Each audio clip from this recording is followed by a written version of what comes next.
The 5:30 p.m. agenda review session will begin now, followed immediately by the city council meeting of April 1st, 2026. First, we have approval of minutes, then we have a report of correspondence by the city clerk, then we have no public hearings, we have ordinances on second reading. One, an ordinance to amend the management salary ordinance, then we have ordinances on first reading. Number one, an ordinance to grant an easement into the city of New Brunswick's right of way for accessibility ramp at 83 Remsen Avenue.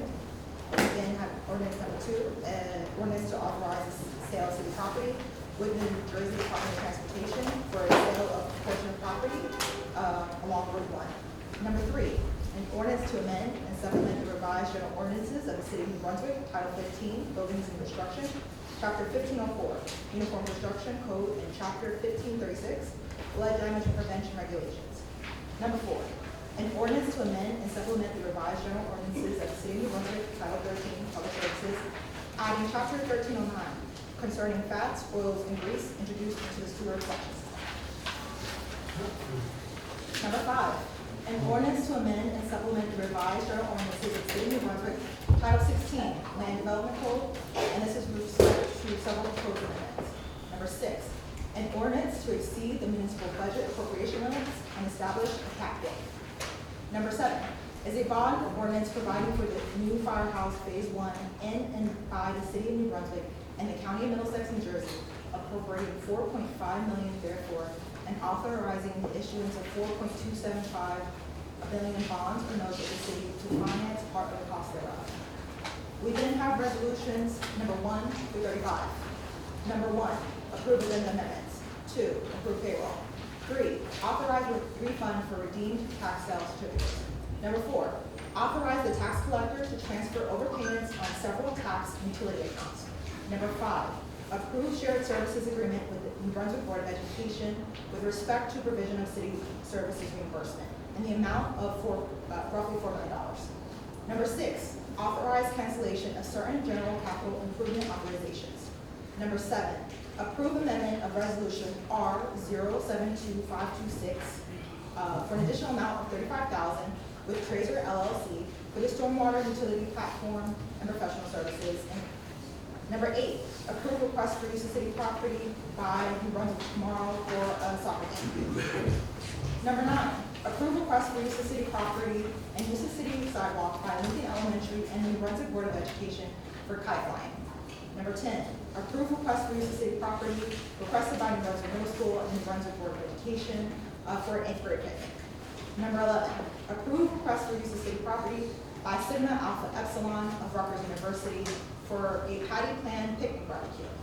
Number 12, approve request for use of city property requested by the Garden State Track Club for track and field events at Memorial Stadium. Number 13, approve request for use of city property requested by the Supersonics Track Club for track and field events at Memorial Stadium. Number 14, approve request for street closing by Rutgers University student centers and activities from College Ave, Bishop Place to Senior Street for Hot Dog Day 2026 on Wednesday, April 22nd, 2026. Number 15, approve request for sidewalk use requested by Holy Family Parish for a Good Friday religious reception. Number 16, approve request for use of city property by Mount Zion Ministries, a family worship church. Number 17, approve request for use of city property by Zeta to Alpha of Rutgers University for a Crown Classic flag football tournament. Number 18, approve request for parking of vehicles in Blue Park requested by Parker at Landing Lane. Number 19, approve request for street closing by Colette Arts. And this is for Bayer Street between Joyce Kilmer and Front Street and various other streets for a fine art and public art festival. Number 20, approve request for street closing requested by the American Hungarian Foundation for the 49th Annual Hungarian Festival on the usual streets of Somerset, Plum, and Harvey. Number 21, approve amendment of resolution R032637, changing the start time to 6 a.m., requested by the New Brunswick Recreation Department. Number 22, approve a Title 39 agreement between New Brunswick Home News Road, LLC, and the City of New Brunswick with respect to New Brunswick Police Department's enforcement of motor vehicle and traffic regulations located at 2 Home News Road. Number 23, release of site performance guarantee, and balance of site inspection fees of $336.73, along with any interest due as verified by the CFO to Dynamic Engineering Consultants PC for 666 Somerset Street. Number 24, approve amendment of resolution R122573 for an additional amount of $78,000 for engineering with B&W Construction of New Jersey for equipment and labor for an amount not to exceed $78,000. 25, approve amendment of resolution R072551, a change order number 2 with Halicon Incorporated for Bouleau Park and Alice Jennings Archibald Hall for sports court renovations in an amount not to exceed $9,765. Number 26, approve amendment of resolution R032643, supplemental services number 1, for an additional amount of $79,500 with Bright Beauty Engineering for miscellaneous supplemental engineering services. Number 27, approve renewal of license agreement with the National Railroad Passenger Corporation, also known as Amtrak, for an access agreement through Amtrak property for city infrastructure for an amount not to exceed $56,400. Number 28, authorize submission of recycling tonnage grant application for 2025. Number 29, authorize application, acceptance, and execution of grant agreement for fiscal year 2027 for the police department with respect to the New Jersey Department of Law and Public Safety for HCS Federal Highway Safety Grant for the fiscal year 2027. Number 30, approve award of contract and rejection of bid for temperature control HVAC maintenance and repairs with Peterson Service Company Incorporated for an amount not to exceed $3,000. 31, approve award of contract with Barbados Nursery Corporation to furnish and deliver trees for spring tree planting for the Department of Parks and Shade Trees in an amount not to exceed $14,496. Number 32, approve amendment of resolution R022662 for an additional amount of $8,750 with NC Municipal Systems doing business as First Fight Corporation for maintenance and support of city software. Number 33, referral to planning board for amendment to Title 16 Land Development Code. Number 34, the City of New Brunswick 2026 municipal budget introduction is today. Public hearing is Wednesday, May 6, 2026. Number 35, resolution computing 2026 reserve for uncollected taxes pursuant to New Jersey Statute 40A4-41C2. Then we have items for discussion by council. Then we have public comment. We have dates to remember. The City Council agenda review session will be at Wednesday, April 15, 2026 at 5:30 p.m., followed by a City Council meeting on Wednesday, April 15, 2026. This meeting will now be called to order. Will the clerk please call the roll? Councilmember Anderson. Here. Councilmember Escobar. Here. Councilmember Ferguson. Here. Councilmember Fleming is absent. Councilmember Socorro Ludwig is absent. Council Vice President Gaskins. Here. Thank you. Please be advised that the notice requirements of the Open Public Meeting Act have been complied with and satisfied, and that the annual notice, which gave sufficient notice of the time and place and the conduct of all public meetings of the Municipal Council of the City of New Brunswick, has been filed with the City Clerk, has been placed on an appropriate bulletin board in City Hall, and has been transmitted to the official newspaper for the City of New Brunswick, namely the Home News Tribune. Please join me in a pledge of allegiance. I pledge allegiance to the flag of the United States of America and to the republic for which it stands, one nation, under God, indivisible, with liberty and justice for all. Thank you. Please join me in a moment of silence as we uplift the fact that April is National Child Abuse Prevention Month, which is a time to recognize our shared responsibility to protect the most vulnerable among us. Every child deserves to grow up safe, supported, and surrounded by care. Let us take this moment of silence to honor the resilience of survivors and to reaffirm our commitment to building communities where every child can thrive. Thank you. We've been able to the February 18th review. Second. Councilmember Anderson. Yes. Councilmember Escobar. Yes. Councilmember Ferguson. Yes. Council Vice President Gaskins. Yes. Madam City Clerk, has the correspondence been directed to the appropriate departments? Yes, Council Vice President, the correspondence received by the City Clerk's office was forwarded to the appropriate departments for further action. We don't have any public hearings, so we're going to move into ordinances on second reading. Do any of my fellow council members have any questions on the ordinance to amend the management salary ordinance? Thank you. We are preparing to open the public hearing on ordinance only up to 5 minutes per person, one time up. If any members of the public wish to speak on this ordinance, please approach the council now. Good evening, Council. Charlie Prattville. Can you just tell me what positions are covered by this and what motivated you to increase the salaries for those positions? And I apologize, Mr. Goldberg. Sure. I didn't mean to ask this. Council Vice President, this ordinance updates some of the newer titles that were added, in the city management ordinance, including Mr. Fair's new title and Mr. Dominguez's new title, along with several others. And it also, keeps us in compliance through 2028 with our salaries. Sure. Okay, so in addition to those two that were named, what are the other positions affected? Council Vice President, it's Assistant Supervisor, Traffic and Maintenance, Assistant Water Treatment Plant Superintendent, Assistant Water and Sewer Utilities Supervisor, General Supervisor of Sanitation, Management Assistant, changes the salary ordinance for municipal court judge, that's part-time, planner trainee, and supervising omnibus operator, technical assistant to land use, and technical assistant to the construction division. Okay, and so for the municipal court judge, part-time, what is the increase? I don't have that information on Is there anyone who does? I don't have the salary, all it does is puts them into the range, the salaries are staying the same, it's just the cleanup. I see. So the actual compensation is not changing. You're updating the ordinance to match what has been the practice. Is that my understanding? that. We're just updating the ranges of the salaries themselves. It doesn't affect what people's current salaries are. For the municipal court judge, it doesn't.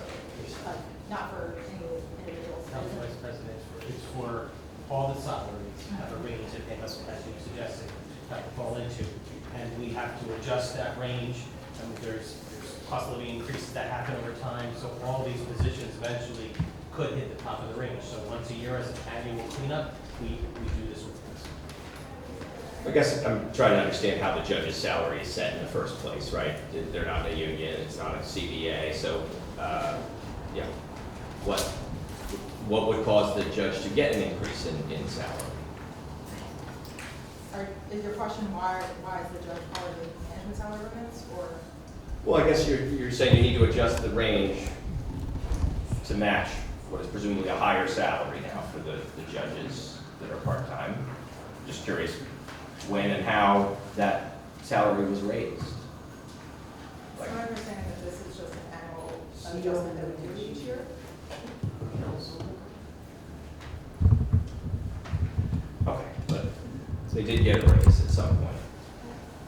Who authorized the raise and how much was it? I'll get back to you. Thank you. Anybody else?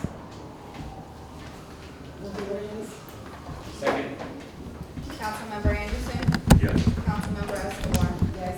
Councilmember Ferguson. Yes. Council Vice President Gaskin. Yes. Okay. We now have ordinance on first reading, an ordinance to grant easement to the city of Brunswick right away for accessibility benefit of Avenue. Move the ordinance setting down April 15, 2026 at 5:30, same day to be advertised. Second. Councilmember Anderson. Yes. Councilmember Escobar. Yes. Councilmember Ferguson. Yes. Council Vice President Gaskin. Yes. We have an ordinance number 2 to authorize the sale of city property with the New Jersey Department of Transportation for a sale of portion of property along Route 1 for an amount of $60,000.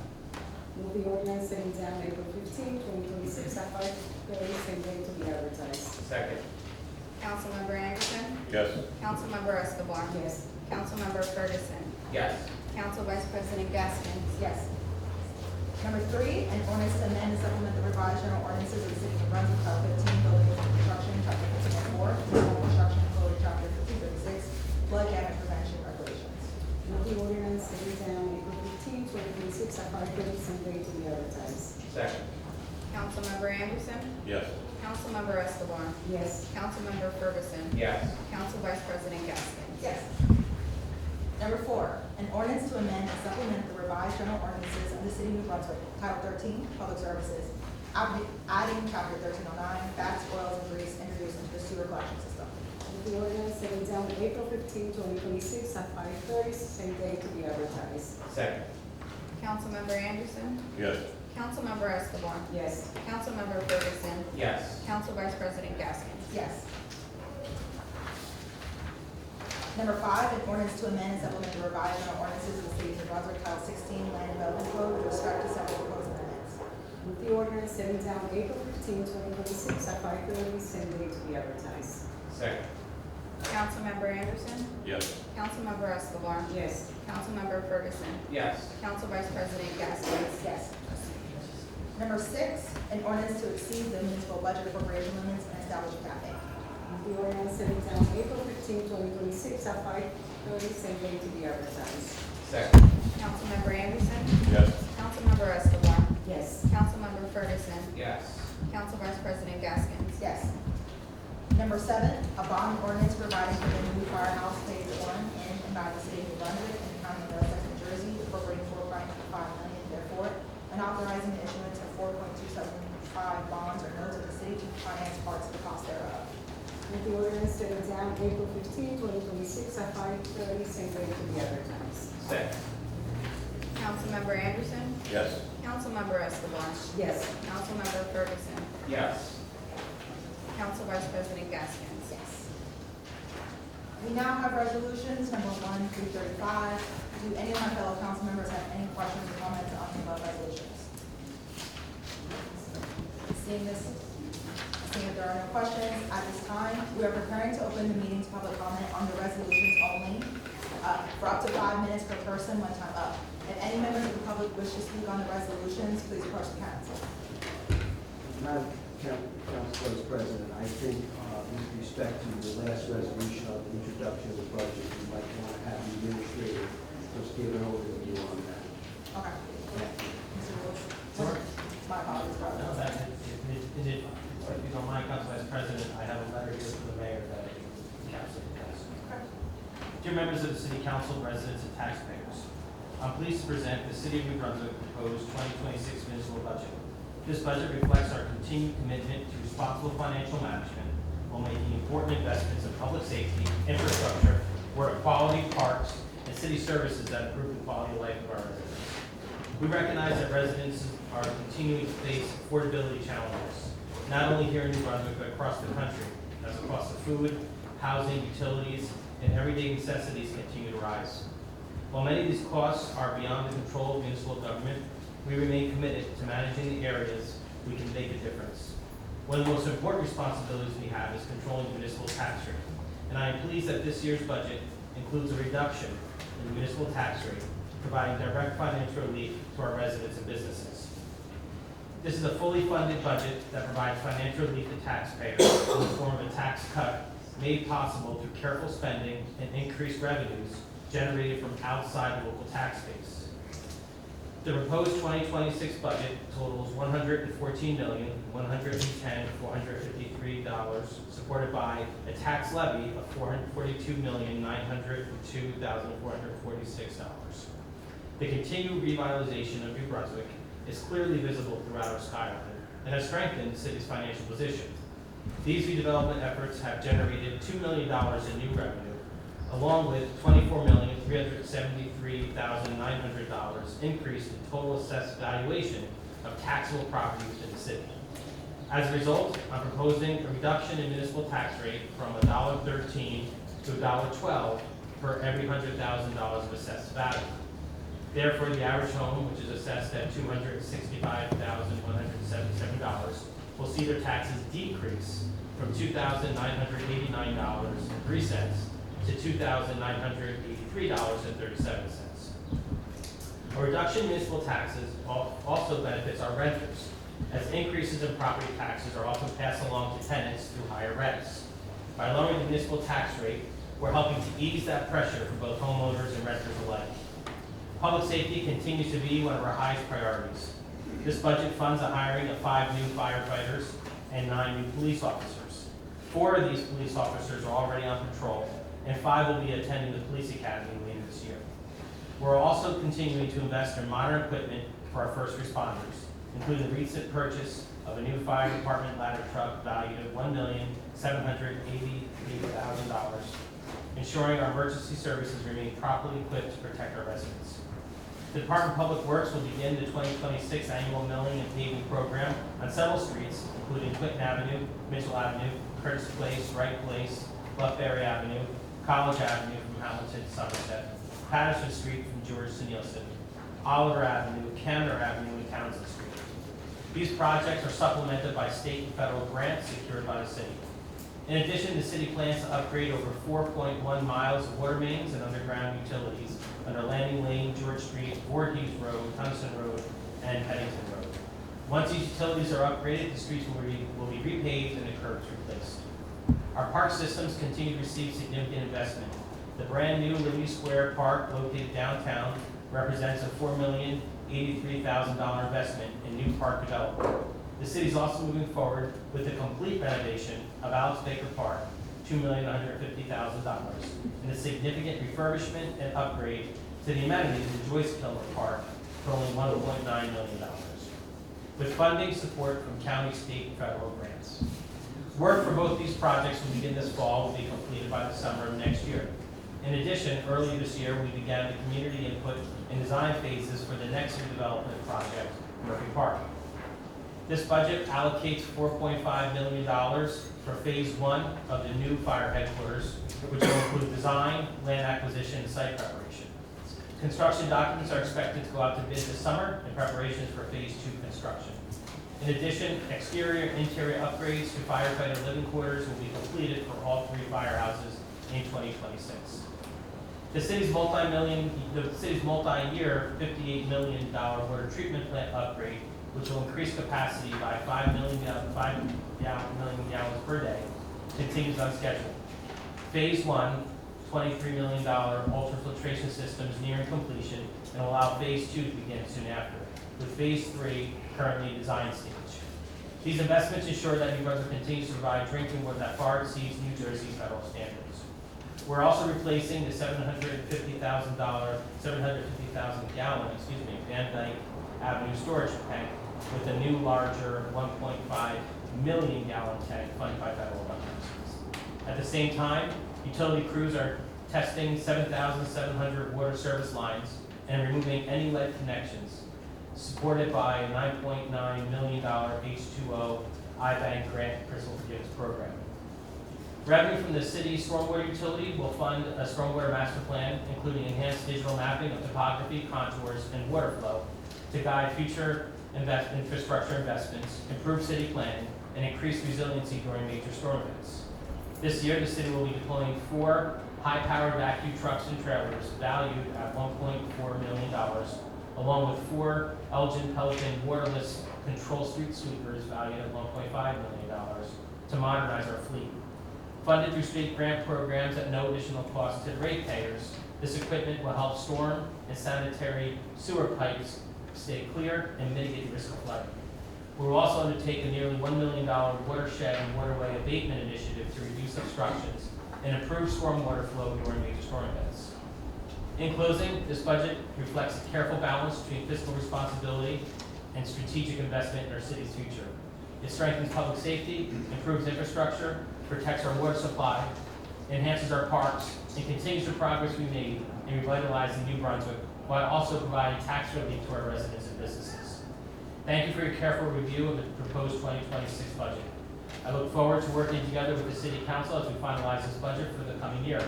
Your input and suggestions are always welcome as we continue working together to serve the residents of New Brunswick. Sincerely, Jim Cahill.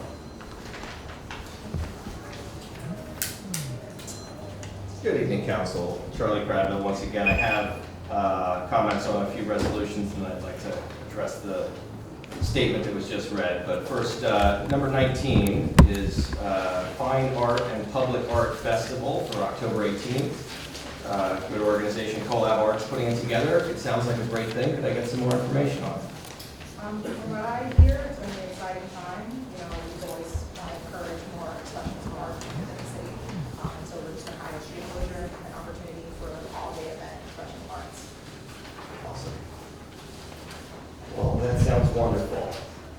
on to 26. Brightview Engineering get another $79,500 for supplemental engineering services. Can you tell me what work this is for? Mr. Martinez? Yes, question. So this work is to fund the supplemental project for Lewis Hamilton intersection. So this is an EOTU job, and it's being funded through a grant. Got it. So this is 100% grant funded. Okay.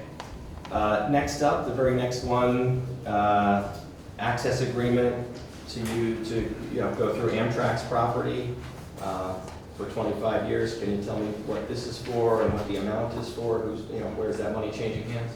Again, Mr. Martinez? So this agreement consists of one 24 iron gravity sanitary sewer line with a 42-inch steel casing pipe under the railroad right-of-way. And this is to allow us to keep that sanitary sewer line within their right-of-way for 25 years. So it's just to be clear, it's an existing sewer line? Or Yes. a new one? Okay, and it goes under the railroad, is that fair to say? Okay. Thank you for answering that. And then, yeah, I do want to address the 2026 municipal budget. I think it was, nice of the mayor to write that letter and have it be read aloud here, but he really should be here. I think, there's a requirement in our statutes that the mayor give a state of the city address every year. And basically, our mayor hasn't done one, not just this year, but the year before and the year before that. And in lieu of that statement, he sends you a brief letter that sometimes is read aloud in these chambers, and that, in his eyes, satisfies the requirement to give a state of the city. I don't think that's acceptable, right? I think as I go around the community and I hear from community members what they have to say about the administration and our mayor, their main criticism is that he's not present, is that he's only coming around when there's an election or when there's an event with state-level politicians that he can be around. He's not actually out in the community, he's not at these meetings, and he is not accessible. I believe we've established by now, he does not have an email address. It's 2026. The public doesn't have a way to contact the mayor directly via email, like all of you have. And I appreciate you having dialogue with me, texting me back when I text you, responding to emails when I email you, but our mayor doesn't have that level of access. And I think that, it's been 14 years since the mayor attended a council meeting. And that's just not okay. This is an important place where important decisions are made, yet the most important figure in city government is consistently absent. That's not right. That's unacceptable. The mayor should be delivering his own city address, not having his business administrator do it for him. And the public should be invited to speak directly to him, to email him, to contact him by phone.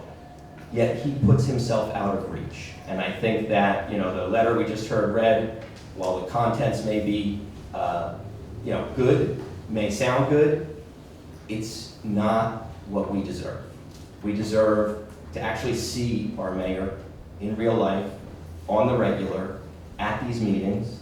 And at the end of the day, what I'm hearing from the community is that we deserve better.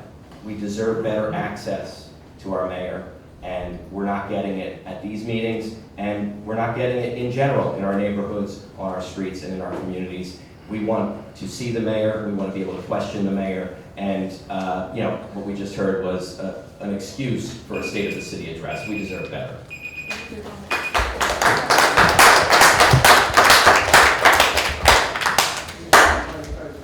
Can I just clarify something legally? The former speaker talked about the mayor not being at these council meetings.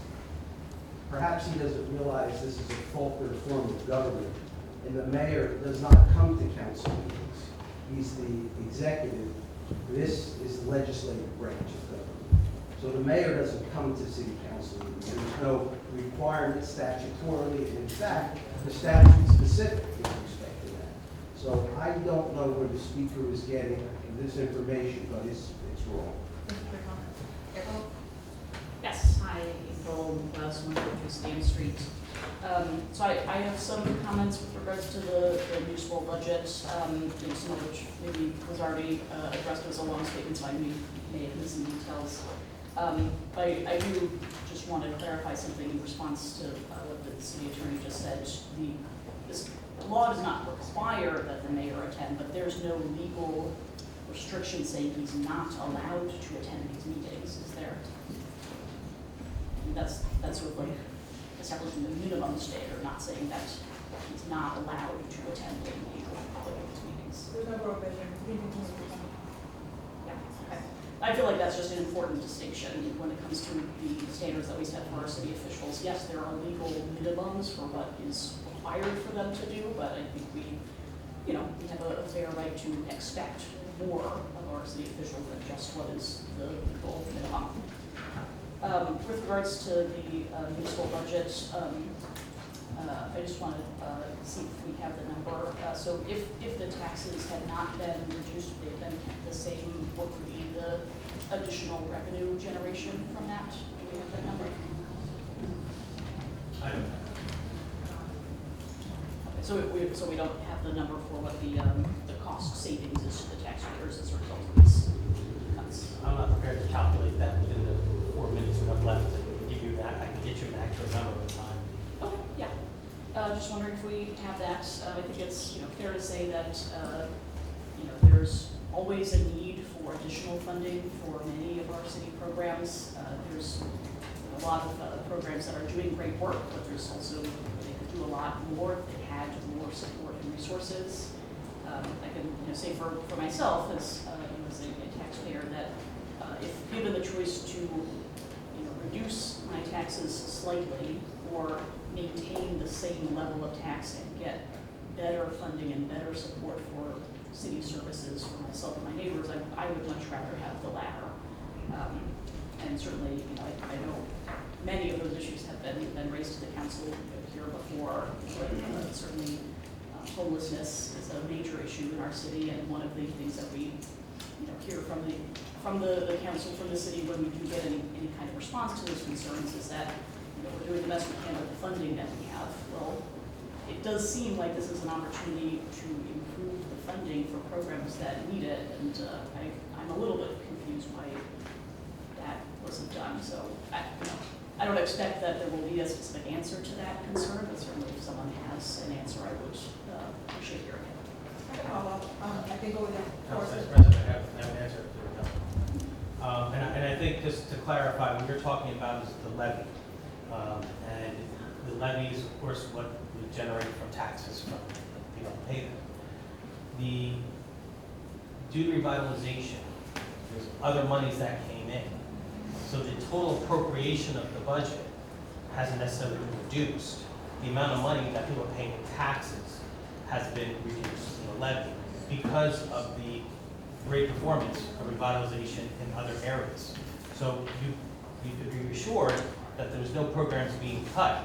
There's just great revenues coming up. That was not the concern that I was raising. I wasn't specifically raising the concern that programs were being cut. I was raising the point that even if all of these city programs that we have are continuing to be funded at the same level as they have been, that is still not enough.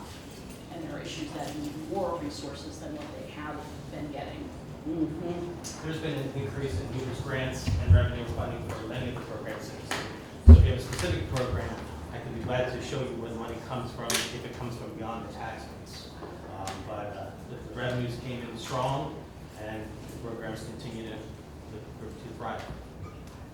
I just wanted a point of reference, just to remind us, this is just an introduction. Yeah. So we're not going to discuss details. By the next meeting, we're going to have more details, because more information can be provided. This is just introducing the budget at this point. So as a point of reference, that's why. In the next one, there will be a time for questions, and hopefully that information will be provided. And hopefully by May, when we approve, there's another opportunity. So that's why we're not discussing that much details because this is not the format this time. It will be at the next, same. And I'm hopeful that at the next meeting, we might learn more about, the city's funding of programs to help the homeless here, of course, among us. Obviously, the city has done great work on that. There's still a lot more to do, and we should have a more robust dialogue to make it happen. Thank you for your comment, for following up. Throughout the course of the month and at the next, the budget hearing, there will be ample time to hear from the public, their feedback and thoughts and concerns about this approach to the budget. Is there a topic on the resolutions? Because right now we're on the resolutions only, and then we're going to have a time for public comments here for everyone's, great feedback they have. It's regarding the mayor's statement on the budget. On the budget, go ahead. Can you state your name and where you're from? My name is Mike, and I'm from Central Jersey, about like 30 minutes west. I lived in New Brunswick a few years, and now I work in the city. And I couldn't help but notice in the mayor's address that there are 9 new police officers being added. I'm wondering, are they being added to replace abusive and corrupt police officers? As in the kind of police officers that will kill elderly ladies? Shame. Or the kind of police officers who will throw homeless people out of train stations? I also heard there are train station renovations. Are you gonna add spikes to the walls? Are you replacing the kind of cops who abduct homeless people and send them to other cities, away from their homes, away from their loved ones? Shame. Are you getting more tax revenue from the luxury apartments that are going to go up with the Helix Center in this budget? Is a bomb designing factory for an ongoing genocide, is that going to add more to the budget? I think instead of 9 new police officers, you could be funding Code Blue or any other manner of social service. In New Jersey in general, but New Brunswick especially, with Rutgers University here, we have a hyper-militarized police, and it doesn't really decrease crime having your cops have mine-proof vehicles, especially if they're using them to run over homeless encampments, How would you respond to those questions?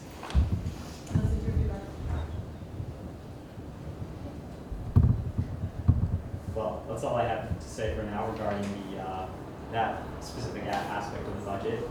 I will keep hearing more from others. On the resolution, please state your name and where you're from. I'm sorry? Wait, sorry, you asked. On the resolutions, your name and then where you're from. I'm Rocky Belvedere, and I'm from Hillsborough. So, y'all say a lot about trying to quote-unquote revitalize New Brunswick for the residents. But it definitely... I'm so sorry, what resolution are we speaking on today? Right now, it's resolutions, we will have public comment about a variety of topics. Right now, we're trying to resolutions. Okay, I'm speaking on the budget to put more money with the police, put more money in the fire department. People here have died at the hands of the police. Deborah Terrell, she was a New Brunswick resident here who died at the hands of police because they were criminalizing her mental health episode. This letter, y'all say that we're actually helping the people of New Brunswick. You guys are saying that we're here for them, but why is the Helix Hub going up? Literally a building that is a collaboration between Rutgers, DEFCO, and Tel Aviv University from Israel. So, Shame! apparently a biomedical center is being built. And we know that Tel Aviv University desecrates Palestinian bodies after experimenting on them. And plus, I know you say that the mayor is technically not supposed to be here, but I think he should. Because we have talked up to him and we have asked him directly, what is he doing about the gentrification here in New Brunswick? What is he doing to help the people who actually live here in New Brunswick. And every single time, he is silent. Mayor Cahill is silent. That's right. Shame. It would be at least nice for him to show up here instead of being at one of his beach houses. That's all I have to say. 3 Palestine.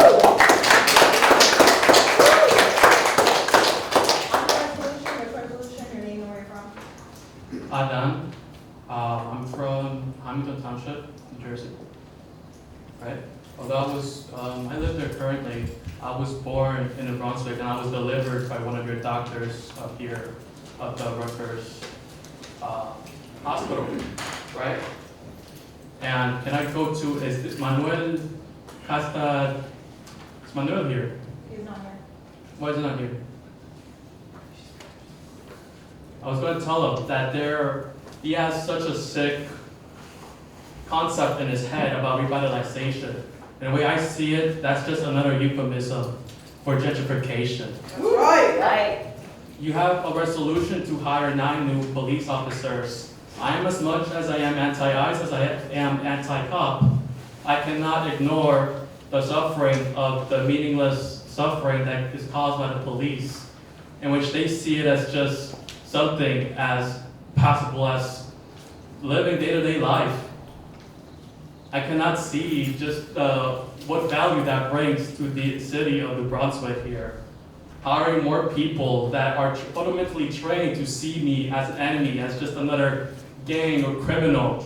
They're trained to fear me and fear everyone, and that's why they act so recklessly. Shame. So I must ask you, why have this? If Manuel was here, I would tell him about how he supports this New Brunswick for tomorrow, in which they boast a history that's whitewashed, that changes and revises in a perverted way to see the past of the white flight as just another way to help us, to make us feel like we need them, but we don't. Woo! Your gentrification, your policy, your building, your improvements, for example, your planning board has recently approved to build the tallest building in in Middlesex County, right? Do you have an answer for this? Can you bring it back to the resolution? Resolution. What reason do you have to hire 9 police officers that you can think of to me right now? Listen to your feedback. Can you say that again? I'm listening to your feedback. Please continue. Feedback. Can You can't answer the question? Yeah. Can you answer this question? I will not. Please continue. Why not? Why not? Why don't you answer this question? Please You're answer my cutting into his question. time. Wait, what was that? You're cutting into his time. What time? What They is can the speak time? for me. I'm a grown adult. They You have can. a 5 minutes, you have 5 minute time. I think the timer's still going on. It's still going. I got 25 seconds left here. Right? So if you want to answer my question, is all you're going to do is hear me? Are you going to see me as just another person that just speaks words into your ears? Are you just listening, or are you hearing me out now? Are you? You're not, are you? All right. I've seen what you. I guess I can recognize that from you. That's right. Good job emceeing the no king drivers on the resolution. Thank you. My name is Sanchi. I work here in New Brunswick, and I do live in Franklin. This is about the statement for reference. I honestly find it kind of. I think it's disappointing for you that people have come. I mean, I've been coming consistently to council meetings for a year, and there have been people saying, "Why isn't the mayor here? Why isn't the mayor here?" And you have to keep answering for him. Why isn't he here? And the thing is, I understand he doesn't have to be here, but neither do we. Nobody here has to be here, you know? I'm not directing this towards you because you are here, right? I'm saying that you have to sit here and you have to, why? Is that even fair to you? You don't have any answers either. And I think that, for example, and I'm not saying I'm a great person or anything, but I drove to Jersey City, I worked today, and I came back to be here. And if I can do that, and I don't even, I worked at Jersey City today, I don't see a single reason why he can't. And to make it worse, these are terrible times. I mean, I wake up every day, I look at the news, it's terrible. And I'm not taking that out on you, I'm just saying that just because he doesn't have to be here doesn't mean he shouldn't You know, like, he should be here. These are terrible times. People are there for each other all the time. And I just think it is sad for you guys that he doesn't, I don't know if there's an answer he gives you. I hope he does. My anger is towards him. It's been long enough. He doesn't have to be here, but it's been a really tough year for people. And when I say tough, I mean food, security, safety. And I think I called the mayor of Franklin, and he responds to my call, like, all the time. And it makes me feel so good and so heard. And I think it is sad. I think it is very sad and pathetic that he is not here. Thank you. Woo!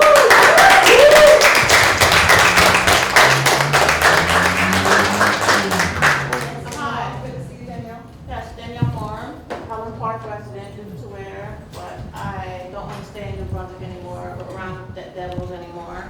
Due to where, well, I'm gonna tell you, due to where I have special vision, I tell you, Cahill, he'll be getting out of here so soon, I guarantee you, because the Lord's not happy with what it's spreading.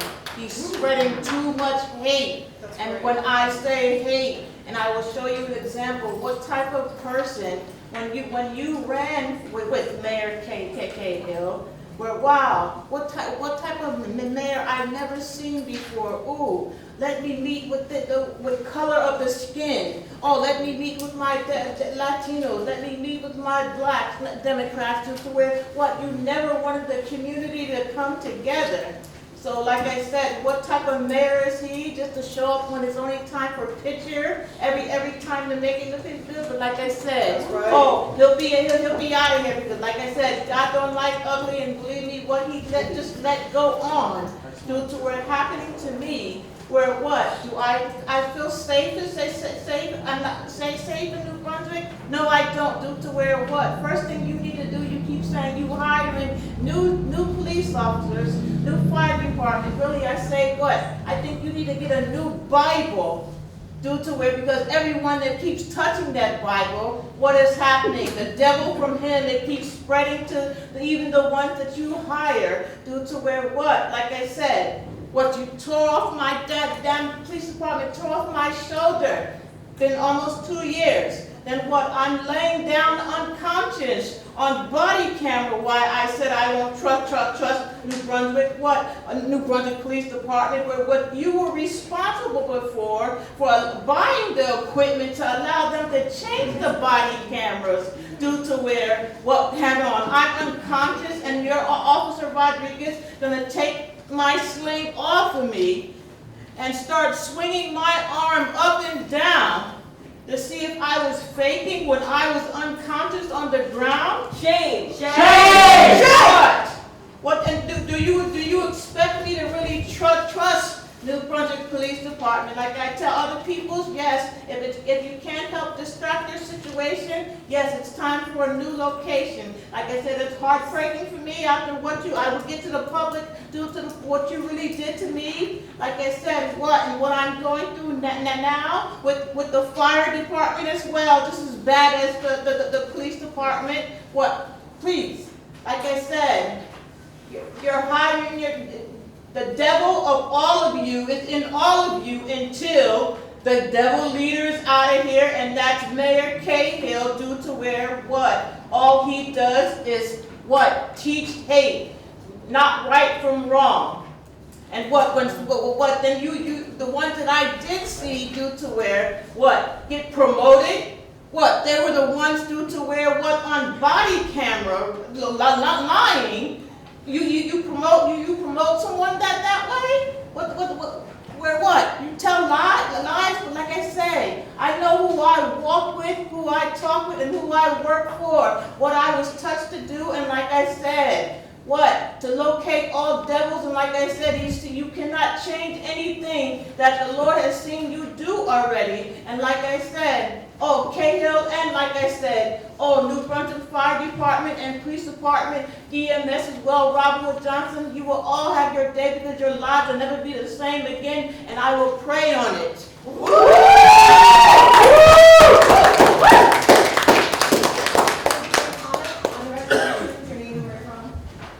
My name is Vaishnavi. I'm from Central Jersey, and I think my comment is still pertinent.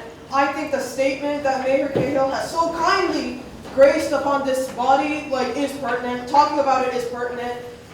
Mayor Cahill wants to speak of economic revitalization, wants to speak about how pretty the skyline is. Well, guess what? Women are being murdered in the street by New Brunswick police. ICE is out there. And what does Mayor Cahill say? He says, yeah, you know, we're not gonna interfere with federal investigations. We're not gonna interfere with them. But, you know, we're gonna protect New Brunswick residents. Mayor Cahill does not stand for this city, and neither do you, and you know that because you are dividing up who can publicly comment, because what this public comment section is about the ordinances, let's be real, who can really understand what ordinances you are talking about? This feels like you are lengthening the meeting so that people can't speak! Let's not forget, the progress that Mayor Cahill speaks of, the blood that is being spilled and has already been spilled for this progress, we will not forget. In fact, so many people in this room know this and you know it, and that's why you are scared. I can see it. I can see it. That is why you are stuttering and telling us, oh wait, only about the whatever ordinances. We know it. And the Helix Hub that's going to be constructed, that is about to be unveiled in May. How much blood has been shed? How many millions of dollars has the New Brunswick city pocketed for this? How much? How do you sleep at night? How do you sleep at night hearing every other Wednesday, hearing people come up and talk about how they, as a homeless person, are getting harassed by the police for the 7th time, or how they are getting kidnapped, and how the city council will refuse to even allow people to talk about it, but will continue on about ordinances. Shame. Have you thought about that? Shame. Have you thought about that? Because I think you know. And I don't know. And you know that the Helix Hub is pushing locals out. And it's bringing innovation, and it's bringing progress only for the rich. Only for those that want to participate in more bloodshed. And you know that. So what progress is this? For who? Is it for yourself? Is it for a completely different set of people? Or is it for the city? Ask yourself this, because I think you already know the answer, in fact. I don't even know why I'm asking you.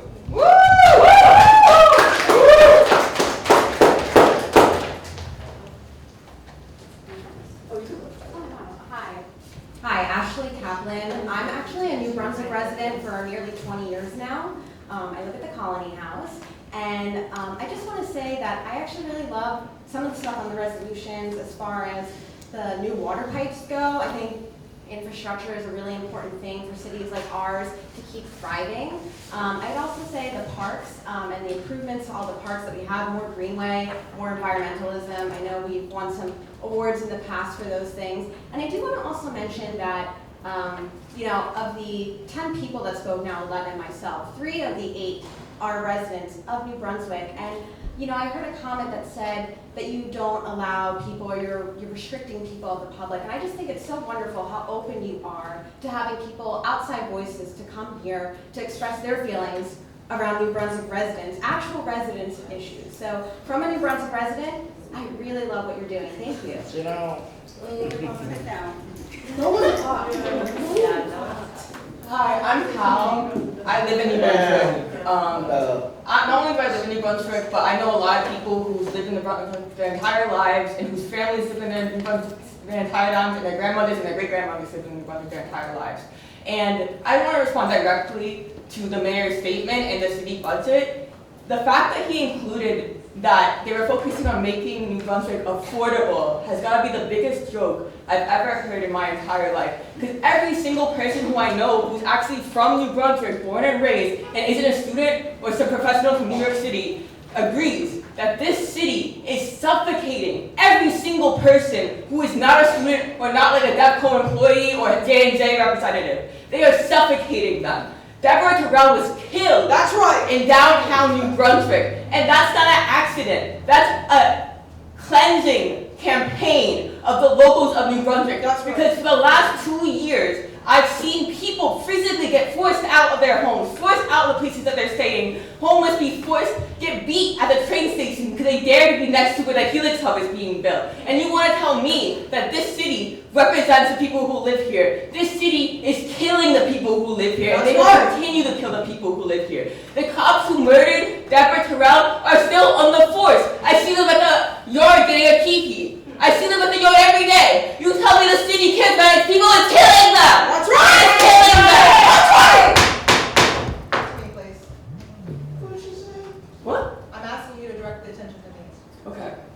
I mean, I don't know why. I mean, you're all the city council, but and I just think it's interesting too.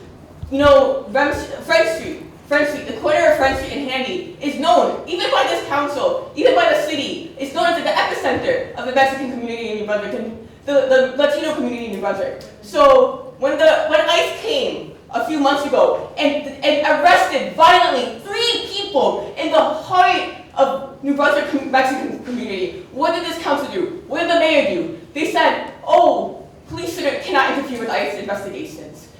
People would body slam to the ground in the heart of the community by ICE, and this council had nothing to say about it. Yay! This Helix Hub, the first building, is opening next month. It will have Tel Aviv University in it. Now, I don't think it's a coincidence that a city that is so comfortable killing its own people is not afraid to openly collaborate with Tel Aviv University, one of the main engineers of the genocide in Gaza right now.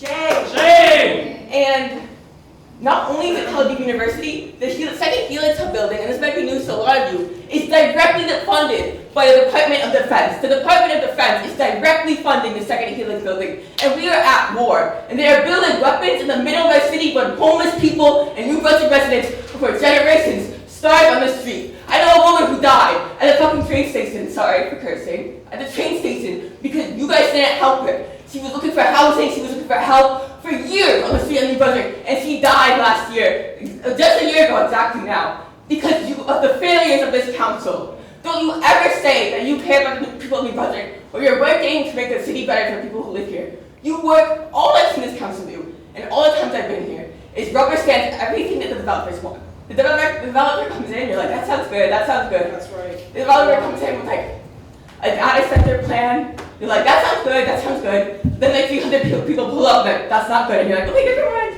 But it's like, we know who you stand for, and you do not stand for the people of New Brunswick. So do not speak down to us, the people who live here, the people who know people who live here for generations, people who have lived here for generations, and say that we don't know what's going on in our city. We know what's going on. We've seen people die in the city because of your actions, because of the mayor's actions, and we're not going to stop speaking out against it. Thank you.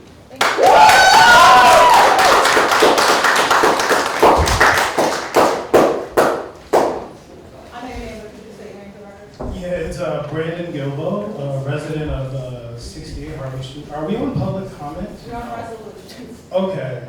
Yeah. So, can I just request, I'll just save my time for afterwards. Can we get to the rest of the meeting and then? I'm trying to do so, but I do have to let people speak. If there's any more other speakers on resolutions, we can move resolutions and go public comment. Just because I just want to say I appreciate everybody coming out tonight. I want you to know that. And this is the time in the world where you need to be out and about. The first thing I'll say, if you do not vote in this city, I'm not saying don't come here, right? But also go home to where you vote. Well, I live in the wait. That's my fault, I'm sorry. No, okay. Give me a second. Fuck you, Anderson.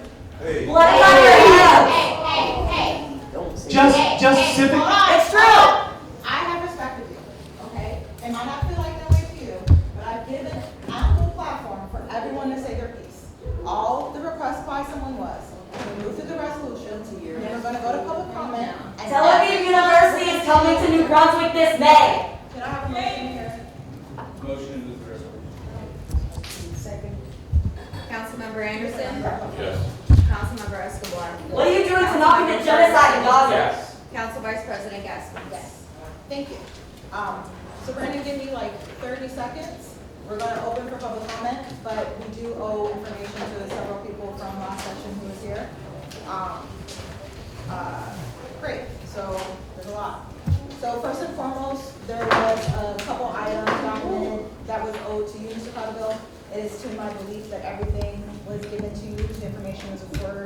one open item that was referred to the board, that's still waiting response. I'm sure you'll get that, but don't have an answer on that one yet. The only other open matter that was asked for me to refer back to was the issue regarding the CAPER assessment. And if you allow me the latitude to respond to you, I just want to explain a little bit. So the Consolidated Annual Performance Evaluation Report from CAPER is an assessment that is used to document how municipalities use home funds and CDBG funds. These are community development block grants. And so when you look at a CAPER assessment report, it's going to break down all the ways and all the areas in which funds are used. The way that the city uses those funds are through a variety of means. The ones you're most familiar with are clean streets, all other housing initiatives. So when it comes to looking at affordable housing on CAPER, I personally don't think that's the best methodology to use. And let me give you an example of why. So there's a project that wasn't on that CAPER report, but it's going to be on the upcoming CAPER report. And that's going to be the Sterling Side Affordable Housing Units. That's approximately 53 affordable housing units. The issue is, when you look at the CAPER next year, you're only going to see that 4 of those were CAPER. And that is because only 4 of the CDBG or home grants were used to construct affordable housing. And I believe part of the reason why is because the federal government, when it gives some of these grants, they're very restrictive on the use of how these funds can be used. And so in many ways, the state funds or other means on which we build affordable housing is a way in which is more timely to construct that affordable housing. And so there are a variety of affordable housing that has been built in the city. Most of it's not going to be documented on paper. That's just my follow-up for you. Thank you. Our friends from New Wave are here. I did have a chance to hear some of your requests at No Kings and at previous council meetings. If you permit me some time to respond to you, and of course I want to hear from all of you later in the public hearing. On February, so I know there was a list of requests. I'm just going to go through some of them. City employees are trained on their rights, and we have put those in publicly accessible locations. If there's other ideas that you have, please feel free to let's talk about it. There was a request or a suggestion, and that's been brought up multiple times about language translation services, and we're currently exploring those options, and it's under advisement. Councilwoman Escobar, I can't speak about the recent legislation passed I because know, I just want to acknowledge, on it. yeah, I just want to acknowledge the recent signing of Governor Cheryl immigration bills. They're not perfect, but it's a good step for our communities that is strengthening the protections and the safety and dignity and stability of the immigrant community, especially in New Jersey, especially here in the Brunswick immigrant community. Thank you. Okay, so now we're going to start with public. Oh, so sorry. Is there anything? Just a reminder that April 1st through October 31st, the street sweepers are coming around. So if you're parked on the street, please be careful. Read the signs. Don't park there between the hours that are posted. Otherwise, you probably would get a ticket. I know some of them got warnings already, but be careful out there and just read the signs. And again, homeowners and renters can help out by cleaning up the streets.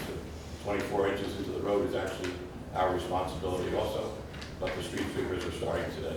Thank you. Thank you. Okay, so now we're going to open up for public comment. Allow me 31 seconds, Brandon, because this conversation has been brought up. There's a variety of people who are here today, who live in the city, work in the city, or maybe you just love the city.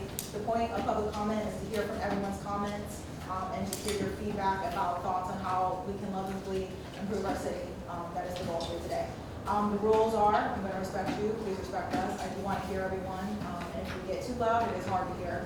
Just sorry, and I know acoustics, so got it. Just the only thing is, it's one time up, 5 minutes per person. For the record, please state your name and where you're from. At this time, we're going to start with you, Brandon, and then following that, please line up for public comment. All right, hi everybody, my name is Brandon Gillibo, 68 Harvey Street. The first thing I want to say is that last time I was here, I was very loud and very wrong. There are certainly signs for the speed humps, that's on me, my bad.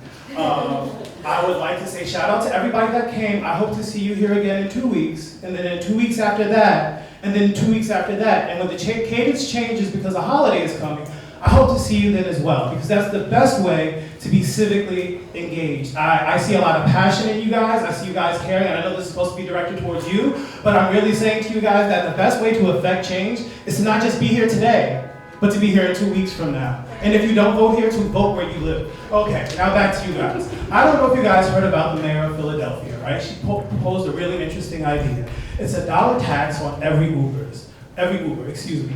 I think it's a brilliant idea, and I think we should pass that even further. We should put it on every Instacart, DoorDash, every luxury to-your-door ordering service into New Brunswick and out of New Brunswick. We should put at least $1 tax on that, right? That would probably be, if I had to guess, at least enough money to fund our Dignity House this winter if something were to happen, right? And then next year we could probably see how much money that came in and then figure out how to budget that money. I know we're always trying to find new ways to bring money into the city.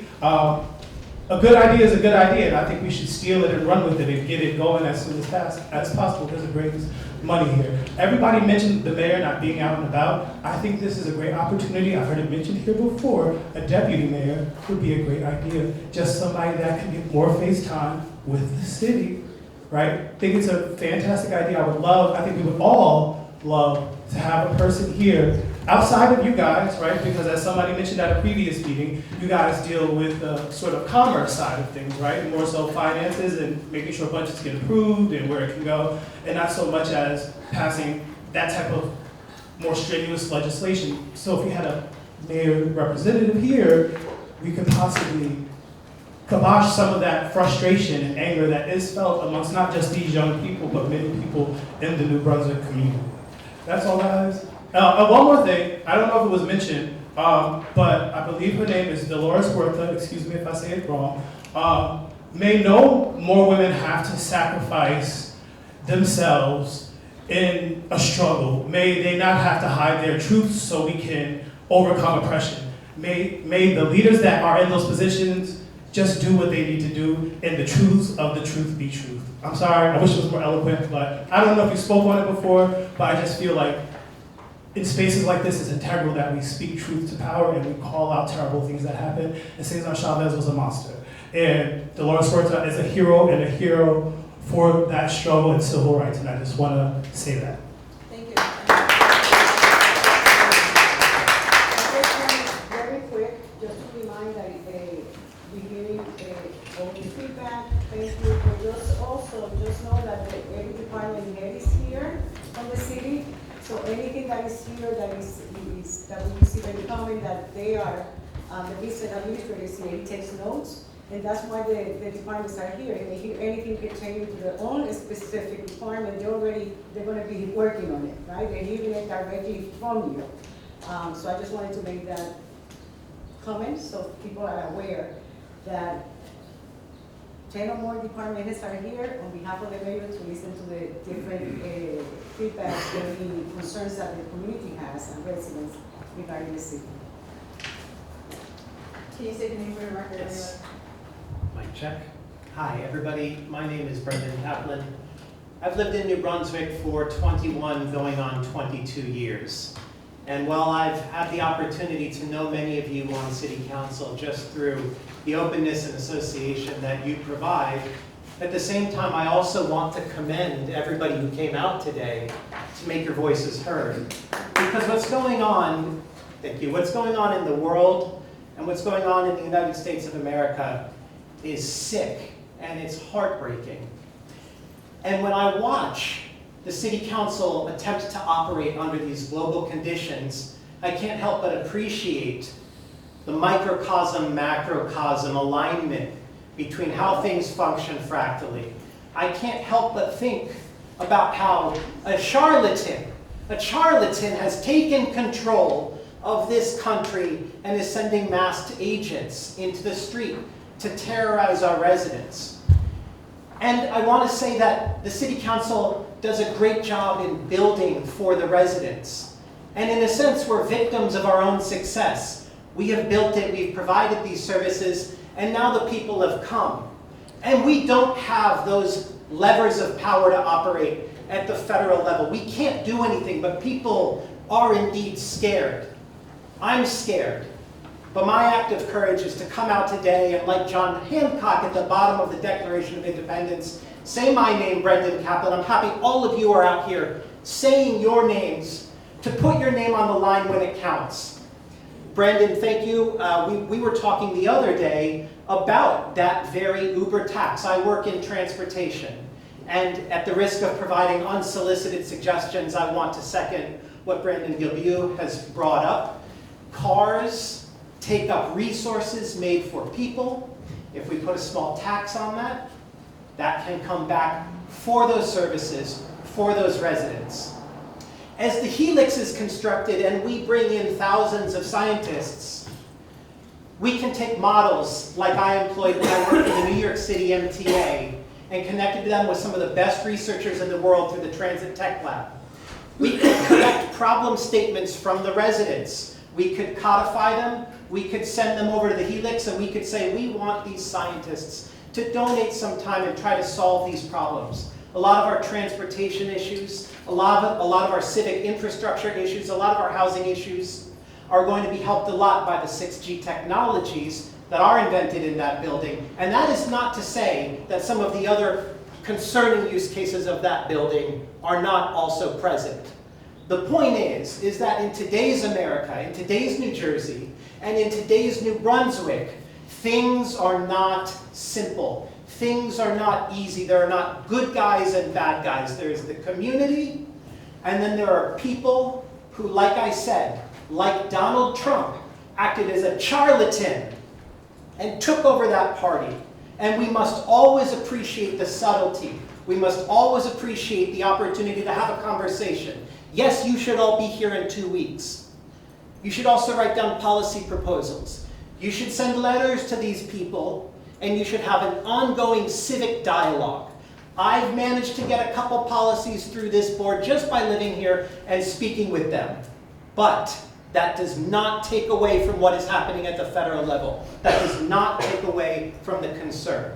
So at the risk of sounding like I'm alienating any of this great activist speech, I want to be careful not to, sure, I got you, not to do that. I think I'm responding to the energy in the room and the direction that this entire proceeding has taken. And so, just in my 59 seconds remaining, 3 things on how to spot a charlatan. Number 1, they're usually upper middle class and rich, and they cosplay as gauche. Number 2, like Cesar Chavez, they have a problematic history with women. Usually there's a first one who gets it really bad, a second one who is the interstitial, and then the third one when they've finally figured out that they can keep under control. And then finally, they often show up in a costume or an outfit that is always recognizable. A long red tie, or the visage of Stephen Miller stuffed into a Mr. Rogers outfit. And so keep doing what you're doing. Keep listening to these people. And I know that we're going to get through this together. There's a lot we have to work on. I'm proud to support you guys, and I'm proud that you were at the No Kings rally.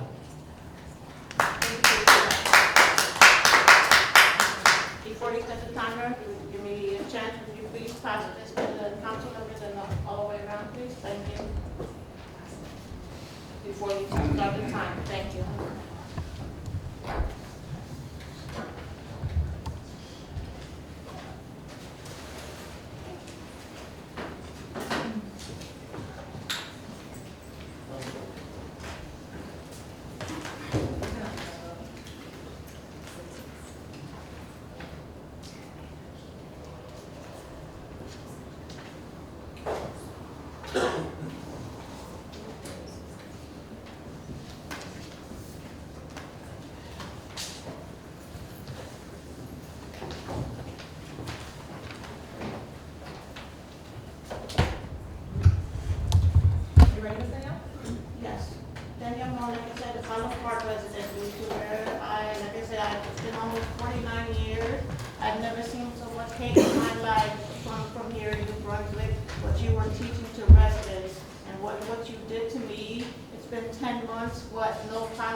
No nothing, due to where that's what you call real hate. And I say people where you don't belong on this earth. But like I said, it's not global warming. And like I said, it's not climate change. It's too much much hate in the air that's causing so much going around on the world. But wow, for you to, one, first time with the situation with the fire department coming to my house, what, you lied, the EMS lied and said I OD'd. My doctor cleared, that was impossible, only 2 pills, how did I OD? And you lied to the public where you put a chip in me. Let me get back to the beginning. You put a chip in me after I gave Mr. Shammy after the tort, the lawsuit, which he never put through the insurance company, due to where with the officer, like I said, doing what he had and I had on body camera, due to where what? Me laying there unconscious, and he takes off my damn sling, and then due to where doing my arm like that, he never put it through to the insurance company. Then what? That was where at the hospital, when I showed her the picture, they put the damn chip in me. You're gonna lie to the public and tell, like I said, wow, what, first you lied and said I OD. Then wow, you used my own words when I spoke to you about the $1.1 million for opioid addiction. You lied to the public, said just because I've been on oxycodone for over 20 years, that I had an addiction. Yes, I've been on it for 20 years, but like I said, what did I tell you to do for people helping with addiction? What do? I distract myself due to where it's not like I take it, what? I'm doing testing now, but what? Taking it once a day? I don't have no addiction. The doctor cleared me from that. What? Then you had all of even churches. That's why you know it's too much hate and devil in the air. Due to where what? Putting sprays, saying I got mental issues due to where what? Different type of sprays. The spray wasn't getting to me. I was concerned due to where how it was getting to my pets throwing up in the house due to where, yes, you sprayed my own, had my own entire house. It was a setup, but your setup didn't work from New Brunswick Police Department or the fire department because my setup was already made with the Lord to show all you devils due to where what, and it's time for you to go. Then what? You lied and said I got mental issues. Oh, everybody stay away from me. As much as people I saved and I really helped here, for you to really damn say that, and looking at you, Gaskins, from the last time I was really here, what, for you to yell at me and tell me, get out of here. Oh, I don't listen to her. You better think about really what you said to me, like I said. And then, wow, you're telling people I'm sleepwalking to do where, yes, I did have epilepsy. Like I said, my issue was what? Only with menstrual cycle. If you Google it, due to where what? I could get driver's license, what? But I didn't have it. You're telling people I was sleepwalking. What? 19 days, no medication. Did it happen? What? Then what? Then you tell people I lost my apartment. Purposely, I gave you them papers. I didn't lose my apartment due to where what? I showed you due to where what? How the money I was getting and where it was listed when I did my Social Security papers. What, I had over $12,000 in the bank due to where I stayed in the hotel for four months due to where I had nowhere to go. The place wasn't unsafe. The damn fire department, what, with the walls burning, how did it start burning? What, they should have cleared everything then and used their damn brain. Why did I keep passing out in the same damn location where the wall was burning and where this? Do they still clear it? Do I give a damn apology? Because like I said, your lives will never be the same again.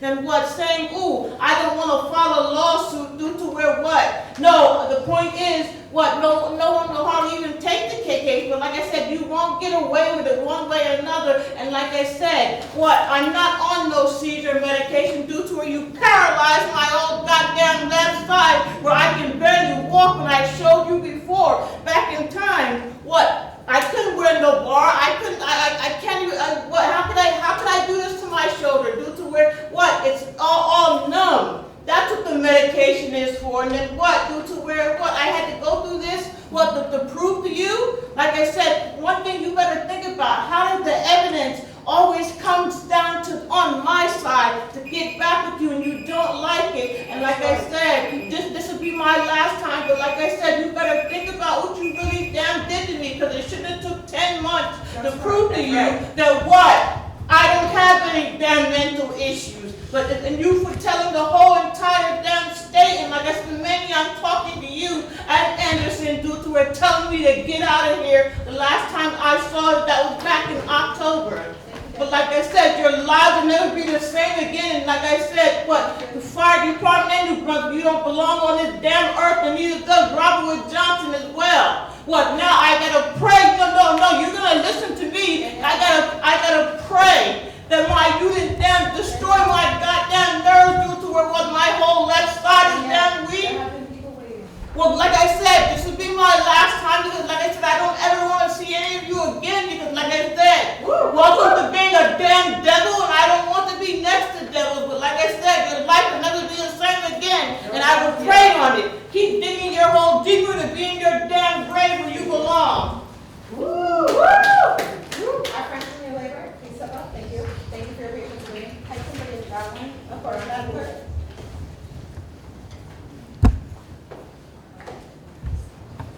Hola a todos, buenas tardes. Mi nombre es Reinalda, soy de la organización Labor. Estamos en la 75 de la Patterson Street. Señora Rebeca, no sé si usted me quiera traducir porque hablar en español. Sí. Good afternoon, my name is Reinalda. I'm from New Labor. The organization is after Go ahead. Le voy a leer 5 demandas que tenemos, son demandas del pueblo. Queremos limitar el uso de recursos municipales para ICE y capacitar a los empleados de la ciudad sobre sus derechos. La ciudad prohibirá que ICE establezca bases operativas en propiedades municipales y no destinará sus recursos a investigaciones relacionadas con ICE. Los empleados municipales recibirán capacitación para exigir una orden judicial y sabrán que la policía y ICE no pueden colaborar y llamarán a la línea directa de respuesta rápida. La ciudad difundirá las líneas directas locales de respuesta rápida y los kits de herramientas sobre los derechos de los inmigrantes a través de su sitio web mediante el sistema de mensajería masiva. Número 2. ¿Quiere que vaya una a una? Sí, uno. Okay, so this is a demand from the people. One is, and it's good that you have it. One is to limit the use of city resources for ICE and train city employees on knowing rights. The city will prohibit ICE from staging on city property and will not use its resources for ICE investigation. City employees will be trained to demand a warrant when no police and ICE cannot collaborate and will call the rapid response hotline. And the city will share out local rapid response hotlines and immigrant rights toolkits on the website and via mass messaging systems. Número 2, financiar la atención comunitaria. La ciudad financiará a los centros comunitarios locales que apoyan a las familias afectadas por los cambios de la política y los protocolos federales. The demand for fund community care, the city will fund local community centers who are supporting families impacted by changes in federal policies and protocols. Número 3, asistencia legal inmediata. La ciudad ofrecerá asesoramiento legal gratuito a los miembros de la comunidad directamente afectados por las acciones de ICE. Legal support now, the city will offer free legal counseling to community members directly impacted by ICE actions. Y otro punto muy importante, justicia de lenguaje para todos, que la ciudad proporcionará intérpretes para las reuniones del Consejo Municipal. Language justice for all, the city will provide interpreters for city council meetings. Número 5, los centros de detención ni centros de procesamiento. La ciudad no realizará prácticas comerciales con empresas o autoridades federales de inmigración. No detention centers or processing centers. The city will not engage in business practices with federal immigration companies or authorities. Esas son las 5 demandas que queremos que la ciudad pase porque para beneficiar a la comunidad inmigrante aquí en Brunswick. These are the 5 demands that we would like for the city to impose, so that way the 5 demands are to benefit the immigrant community here in the city of Brunswick. Y queremos que ustedes las lean, se sienten todos y nos digan sus respuestas lo más pronto posible en algún momento. We would like the city council to read them, provide feedback, and give with us as soon as possible with the feedback. También queríamos decirles acerca de donde nosotros estamos, en la 55 de la Patterson, cuando sentimos un poco tristes, porque DELCO ha abarcado toda esa área. Está construyendo grandes edificios y sacando a la comunidad, a los centros como nosotros, que estamos apoyando a la comunidad. I also want to bring to your attention that our location, our office location is at 55 Harrison Street, and DEFCON have been taking over that area and displacing some of the community organizations in that area. Gracias. Thank you. A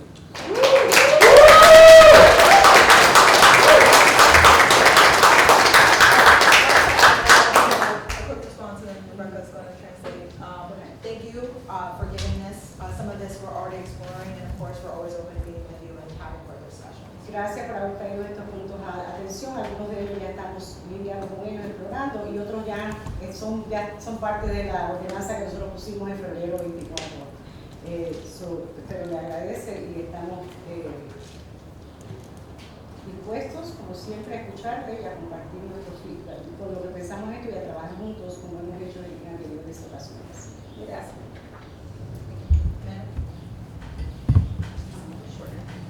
Hi everyone, my name is Amanda Dominguez. I'm a community organizer with New Labor and a lifelong resident.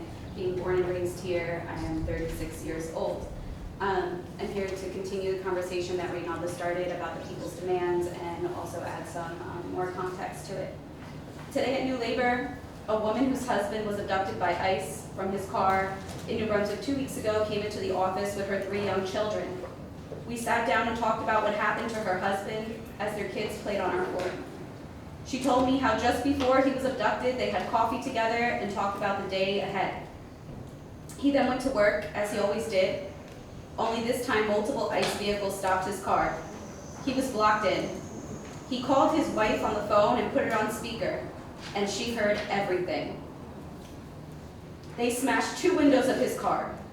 They called him an illegal criminal motherfucker and ripped him out of the car, and then they beat him. She heard her husband crying out in pain as they beat him on the ground. They then took him to the detention center and abandoned the car. They also abandoned this family. The family has come to New Labor. They cannot pay the light bill. They cannot pay the rent. They used their last bit of funds on a lawyer located here in New Brunswick that took over $10,000 from them and now refuses to answer the phone. Shame! Shame! They have now found themselves in our second home in our community, in New Labor. Today we were able to provide them with some advice, some funds. We gave them some toys for the kids.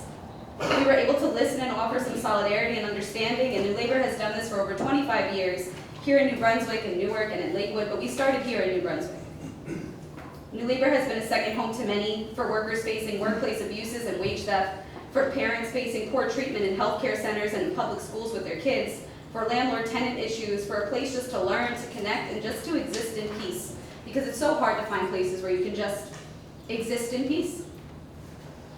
And now we are being evicted from our second home, from our community home, New Labor. For 25 years, we've been located in New Brunswick, and we were given less than 30 business days to get out and find somewhere new to be. Shame! Shame! This is particularly significant given the times we are living in. From Palestine to Patterson Street, people are being forced from their homes. ICE is abducting people, and they are never making it back to their homes. Why can't we just have our home? Why is that so difficult? That's right! We need you as council members to stand with us as we fight for our home here in New Brunswick, against the gentrification, against ICE abductions. And so these people's demands are really, really necessary. As I listed in the email that I had sent to you guys, the DDI funding, which is the Deportation Initiative Fund, only covers about 18% of families who actually need legal funds.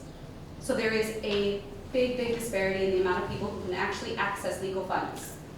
The money, the fee for the bonds are going up, and now we have predatory lawyers, even here right in our backyard, taking advantage of folks, taking $10,000 from a family that's struggling with 3 kids, and they can't access legal services.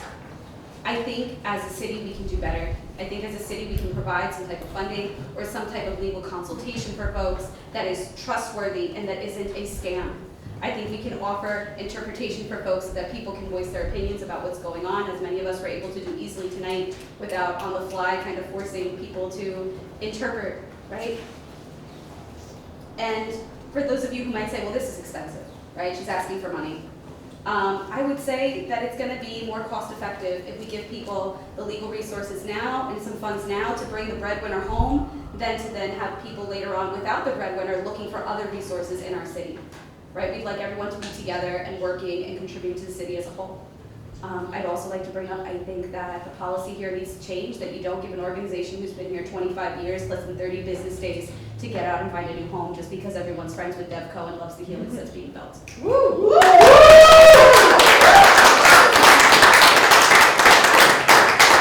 appreciate you all. Thank you for having us, and I look forward to hearing from you guys soon about these points. Yeah. Woo! Just a couple of things. I'm sorry, I didn't know that about the loss of your building. I'm sorry for that. I will follow up on that. If you're comfortable, I'm not gonna ask you to do it now because I don't want the information out public if you're not comfortable. But if you're comfortable sharing the name of that lawyer, if there are bad lawyers out there that are taking people's funds, they absolutely need to be held accountable under every prosecution we can bring under state law. And taking $10,000 seems offensive, and I'm offended. So if we can get that name, and we can. Unfortunately, she took some money from other members of New Labor last year as well for a labor issue that we were doing with them. But the community was afraid to go against a lawyer for what kind of retaliation they could face as far as immigration law goes. So some folks are afraid to move forward, and so we have immigration lawyers in particular acting in this way. So if, again, you don't have to tell me anyone associated or who they harmed. If you are comfortable, just share your name. People can make a whole lot of things without knowing anyone involved. Thank you. I appreciate it.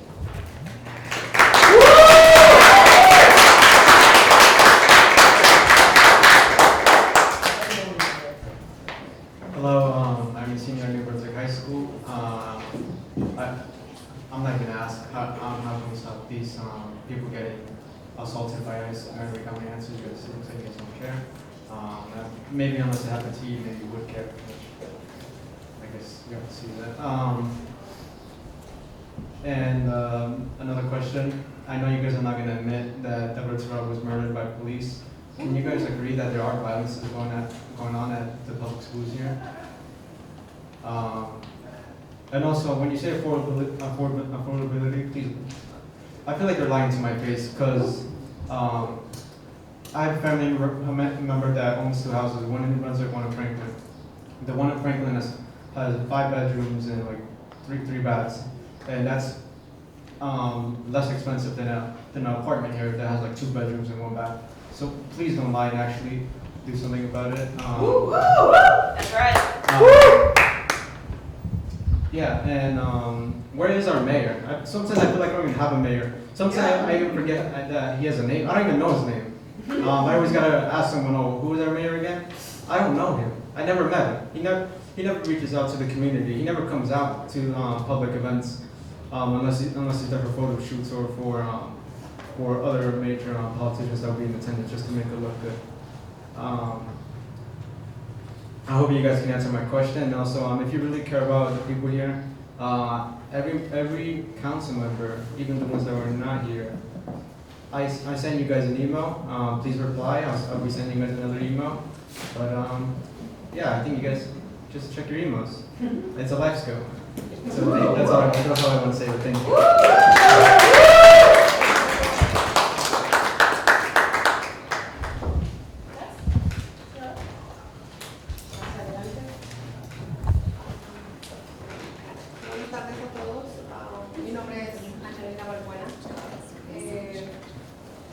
Solicito que si alguien me puede traducir, por favor.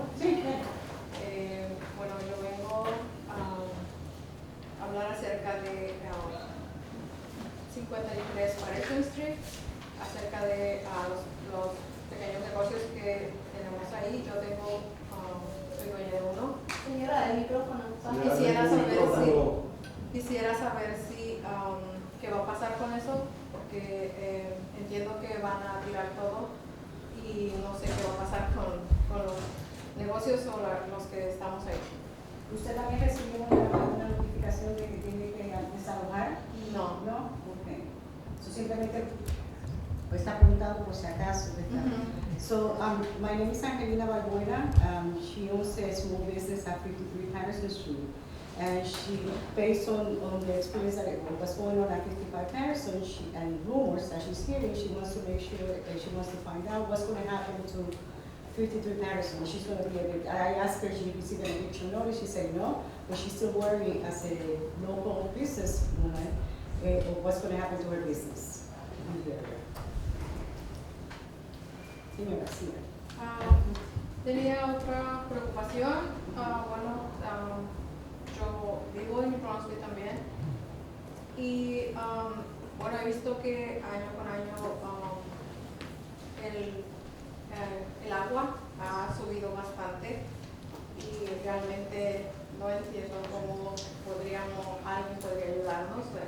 Entiendo que no soy solo yo, sino que he escuchado por varias amistades que también viven en New Brunswick que el agua ha subido mucho. No sé si alguien puede ayudarnos con eso.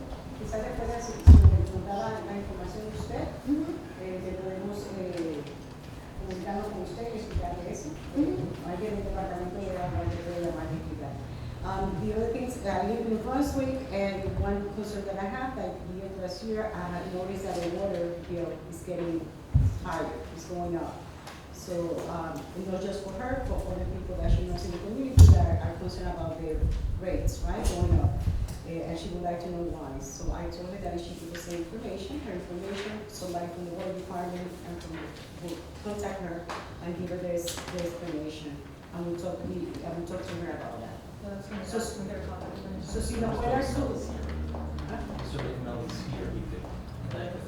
So, does he speak Spanish?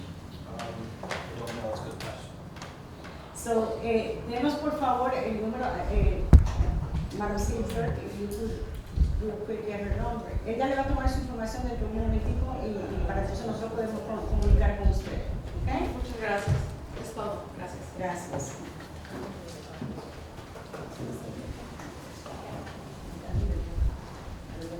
The way department does have Spanish, personnel. Yes. If you could just give us 1 second. Oh, you're right? Okay, thank you. State your name for the record. My name is Sky Pierce. I'm from South Plainfield. I'd like to start by raising the microphone. I'd like to start by responding to one of the earlier comments. I believe he left. I don't know. But who said there was no good guys and bad guys. In some situations, it's true. There's no clear good guys and bad guys. Not with the Helix Hub. I think the people who were either did directly by firing or helping to develop the weapons that murdered Hinra Job and the approximately, when it was released, 7 pages of Palestinian children killed before they reached age 1. I think they're the bad guys, and I know it might not be the most financially beneficial for DevCo, but I think we can do good science that will actually help people without working with things like Israel and Tel Aviv University. Because unlike the history of our country, I don't think we should compromise with people committing genocide. I don't think it's that's just a quirk. We can still get really good science from them. I know that's how our country's worked a while. I don't think that's right. I don't think that's a controversial statement. It shouldn't be. Now I want to move on from the inside of the building to the outside of the building. It's pushing people out financially and physically who have lived here for generations. It's by financially, it's both raising prices and pricing people out of apartments and homes that they've been in for years. It also takes money from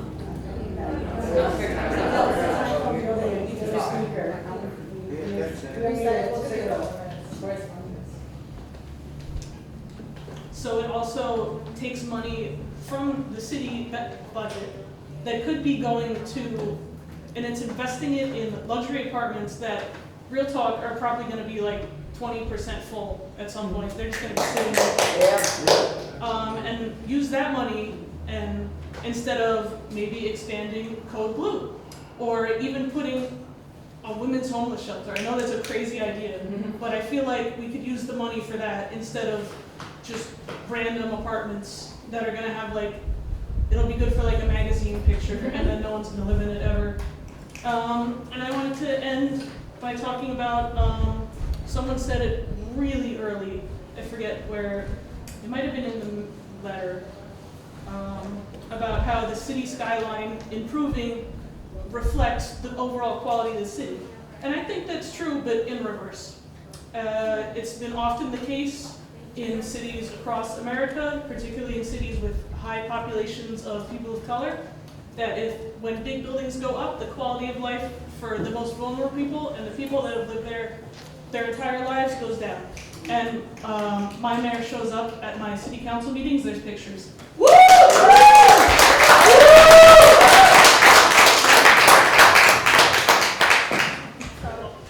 Good evening once again, Charlie Cradaville, and yeah, I do want to note that Franklin Township and Piscataway Township are neighbors of ours.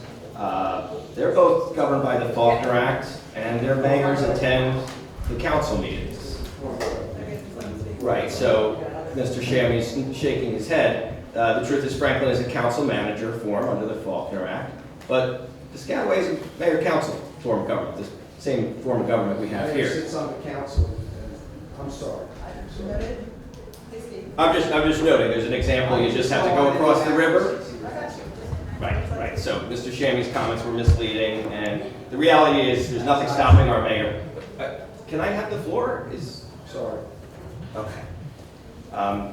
So, I do want to start by thanking everyone who came out tonight and took to this microphone and spoke up. I agree with the other speakers here who asked for folks to keep coming here, because that's the only way this city will work, is with community being involved at the meetings. Important to note, these aren't the only public meetings. There's a number of other boards and commissions. And I want to follow up on some questions I've asked previously about where is the best place to raise concerns or proposals dealing with the police. So I know in the past, I asked when Mr. Anderson was the council president, he said the boards that Mr. Jones runs. I don't think either of those two really are a good fit. The humanities or the homelessness prevention roundtables are not what I'm looking for. I raised to you, Madam Vice President, that the Human Relations Commission sometimes serves that kind of a function to deal with, relations between police and other humans. But you told me that's really not the right place. So where is the right place to raise concerns about the police? I remember you requesting, a board to deal with that matter directly while it's under advisement. You can always speak to us, council. Okay, so we'll keep coming to this council, but I think it would be wise to create not only a police advisory commission, but also a civilian complaint review board, so that civilians can hold our police accountable. I also want to follow up on the New Brunswick Parking Authority and their violations of the Parking Authority's law regarding the enforcement officers and their hiring practices. They've now admitted at their last meeting that yes, they were not doing the required fingerprinting, and yes, they were not getting the chief of police to sign off on their qualifications like they were supposed to. I asked a simple follow-up question, well, when did you start following the law? And when, if ever, were you following it before, right? When did the violations start and when did they end? I was told I would get some answers. I still haven't gotten those answers. Fair to say nobody up here can answer those questions? I know he's been speaking at length with Council President Castaneda. I'm going to refer back to him. Okay, well, I will keep investigating and looking into this because it's a very serious problem. The parking authority is on a ticketing blitz, not because of a solution to a parking problem, but because they want to raise money to build another new parking deck. And that's just wrong. That's the worst way to raise money. That's raising the money by exploiting the community here. I also wanted to thank our city clerk for verifying signatures on the petitions for all 7 candidates running in the municipal primary election. For the record, can you please ask the clerk to confirm that all petitions filed were approved and will be entered into tomorrow's ballot drawing? I don't know if that's an appropriate question at the moment, but I can follow up. Well, I'm quite sure it's an appropriate question. Can you please ask? Charlie, I just gave you a response. was not a response to the question. It was a non-response. I just said I will follow up. I don't think right now is the appropriate time to ask the question. Okay, well, I think it's a fair question. I just wanted to confirm that on the record while we're all here. But nevertheless, I will say it's an honor to be running for mayor along with Yenny Mendez Romero and Doris Elliott. We are ready to fight for a more affordable city, a safer city, and a more transparent city. And in addition to coming to the meetings, I just want to make a note and make sure that everybody knows, for those who have the right to vote and register, that there is a Board of Education election coming up on April 21st. I encourage everyone to look into the candidates that are running and make sure you exercise your franchise. Your vote is your voice. If you don't use it, you might lose it. We used to not have elections for school board, and some people fought very hard to make sure that we do every April. So I encourage everyone to show up. And if you want somebody who's going to show up, I'm that person. Thank you.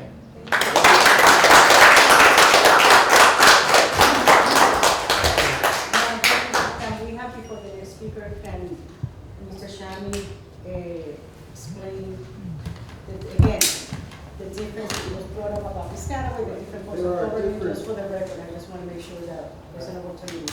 I'd be happy to, Councilwoman, Council Vice President. There are different forms of government under the Faulkner Act. Some forms of government have the mayor actually sit on the council. That's not how the city of New Brunswick's form of government is set out. Mr. Craddock is confusing the forms, saying that other towns have it, we don't have it. It's a different form of government under the statute, which is under the Faulkner Act, subsections. In this form of government, this city council is the legislative body, and the mayor is like the executive officer or CEO of the municipal corporation. He does not attend council meetings. In fact, your responsibilities are legislative in nature. His is administrative and working with administration to adopt the budget. That's exactly what the letter was all about. And council has the power to pass the budget. The mayor doesn't have authority to pass the municipal budget. This municipal council has that power and authority. So there is a separation between the various offices that I don't want the public to blur with respect to the city of New Brunswick. Thank you. Clarification. Hello, my name is Willow Elena. I am a resident of New Brunswick, and I wanted to bring up my concerns with the Helix Hub. So in 2021, the Helix Hub, the largest investment, described as the largest investment in life sciences and medical education in New Jersey's history, was announced. So it will consist of 3 skyscrapers, of which are already being built. And my concern is, following an agreement between Rutgers and Tel Aviv University, it was announced that the Israeli university will lease space on the H1 building. And my problem with the Tel Aviv University having space here is that the Tel Aviv University on October 4th, 2023 unveiled their ERES program. This program was designed to turn Tel Aviv University students into combat officers, as well as educated academics for the IDF. They would achieve these goals by teaching military strategy in the school. And Tel Aviv University is going to be hosting credit courses here in New Brunswick, starting in May when Helix Hub will open, Helix Hub Building 1. And soldier academics from Israel are going to attend school. And I have a concern with this because I don't want the IDF to be training or using New Brunswick as a training ground. And my other concern with the Helix Hub is that the sole tenant of H2 will be, or one of the tenants will be Nokia Bell Labs. And the specific department of Nokia Bell Labs is going to be funded by the Department of Defense. And this will be the site of AI research. And I believe, and there's also like evidence that the AI will be used to surveil both the population of New Brunswick and also the people in Palestine. And I just think it's fishy that Nokia Bell Labs is going to be partnered with the U.S. Department of War in order to build this Tel Aviv University and also the Nokia Bell Labs. Because they're not just doing scientific research, what they're going to be doing is military research, and we have uncovered this. And we also know that, what I also wanted to bring up is that the New Brunswick Police Department has, over and over again, I have heard from many people on the street, specifically homeless people, that the New Brunswick Police Department has been targeting and attacking homeless people, oftentimes for just having their bags. Or I was in the train station a couple months ago, and I was coming here back to my house, and I noticed with my friends that they were throwing away someone's bag. The transit police, and I know the transit police have like multiple times like thrown away people's clothing, thrown away people's backpacks, and they just told me like don't worry about it. And I was like, what? And I also believe that the New Brunswick 9 new police officers that are being added, I don't think that there's a reason for adding more militarized police department. I also think that this is all part of the broader gentrification scheme that has been built, where a lot of the luxury apartments and the destruction of the Lincoln Annex School in 2019, it was part of a way that they were trying to push the Latino community out of French Street in order to build new luxury developments. And these luxury developments have turned into military usage, where at first it was proposed that, oh, this is going to bring jobs, this is going to be a good thing for the city of New Brunswick. And what it's going to do is it's going to bring, all this opportunity, and it's going to bring in all these new people from across the state, like the more people working at RWJ and such. But it has evolved where at first that was just how the city council has been tricking people into believing that it's a good thing. But now what they're adding in under our noses is that they're going to be collaborating with Tel Aviv University, and I'm pretty sure everyone in this room knows that we are at war. And here in New Brunswick, they're going to be supporting the Israeli war effort, and the Department of Defense is going to be, basically what it's going to be is a mini Israel. Like, we're going to have a military base downtown in New Brunswick. And I as a objector of the war for killing innocent people, this is just a war that's killing innocent people. And New Brunswick is directly involved with the Helix Hub and with the Nokia Bell Labs Department of War collaboration. And not a lot of people know that, and in a lot of press releases, they're not talking about how this partnership with Tel Aviv University is going to happen. But I know, and I will continue talking and spreading that Tel Aviv University does have an agreement and with Rutgers, and with I do not think that any space should be allowed to be leased by Tel Aviv University or by Nokia Bell Labs in collaboration with the Department of Defense. I don't think that military technologies to benefit the United States military should be developed here when we're killing innocent people overseas, and we are all directly contributing by having this, and that's why I'm opposed. One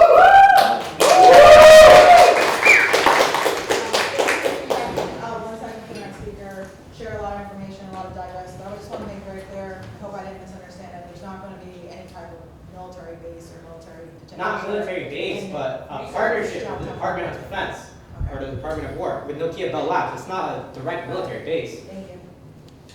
Eric Spear, Jamesburg. Has the council discussed possibly supporting a resolution to support Assembly Bill 1665, which establishes New Jersey Reparations Task Force?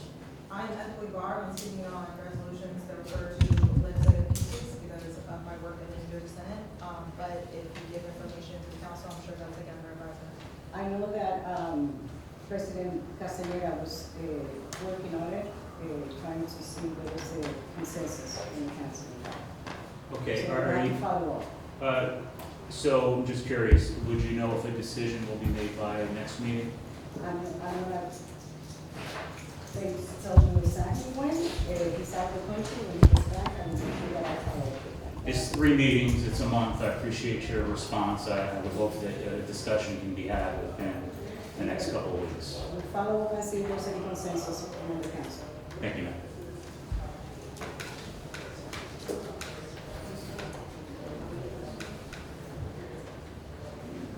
And just say your name for the record. Good evening, my name is Lindy Stork, I live on Park Boulevard in New Brunswick. For over 50 years, I feel like a native New Brunswicker at this point. I originally had planned to come and speak in favor of the 5 demands presented by New Labor. I agree that, I appreciate the efforts that have been made on behalf of the immigrant community. There's more that needs to be done. People do not feel safe. And also, the comment that was made about the bail going up, I just talked to someone, her husband, they gave him the bail out of immigration jail. And remember, these are people that are picked up with work permits, in an asylum process that has just been arbitrarily decided, like, we don't honor that anymore. These people are showing work permits in some cases and put in jail anyway, under horrible conditions. Jails and prisons wouldn't be allowed to be in the shape that Delaney Hall and Elizabeth, where the immigrants are. That wouldn't be allowed if they were actual criminal prisoners. So anyway, her husband's bail is $20,000. This woman is trying to raise $20,000 in 3 days, just to speak to the importance of having some kind of fund available for our families that, you know, suddenly come up with against something like this, you know, and to help them be able to deal with it. Another person that I know, she has been having, you know, significant health issues, and she has 2 little kids, and her husband was deported. I mean, they've been here, I don't even know how long, but they were both working, but now she can't work because of her health issues, and he's gone. So really, like, it would just be really, really good. I work with a number of organizations that, you know, try to step in and help people, but it would be really good if, you know, that we could have a fund available also to chip in and help in these tragic situations. Also with, you know, mental health counseling. I'm assuming the schools are, well, I don't know if I should be assuming, but, you know, dealing with the mental health issues on the kids. But, you know, the whole family suffers that. It's like a traumatic event. Obviously, if dad leaves to go to work and then he never comes back. Yeah. So, but I also wanted to say that I wanted to also speak in favor of a civilian review board. I have always thought that since I have put in a complaint years ago, and I didn't know at the time, but I found out later it went right into the circular file. Meanwhile, I'm watching this guy get a promotion, and he's also the one that shot Sean Potts in the back. Yeah. And I can't help thinking that if my complaint had been dealt with, because he was clearly out of control the morning that he stopped me, his behavior just was not appropriate. And I don't know what was going on with him, but I feel like if we had a civilian review board to step in these kind of situations and investigate impartially, you know, these kind of incidents, that would have to be a good thing. Also, as far as like New Labor being evicted, I didn't even know about that until right before I came, and it just reminds me. You know, when Puerto Rican Action Board and a number of other places got displaced off Jersey Avenue, it just seems like we don't really plan well in this city. I had been displaced off Jersey Avenue years ago, and then that lot where they tore down those perfectly good houses was never even built on for like 30 years.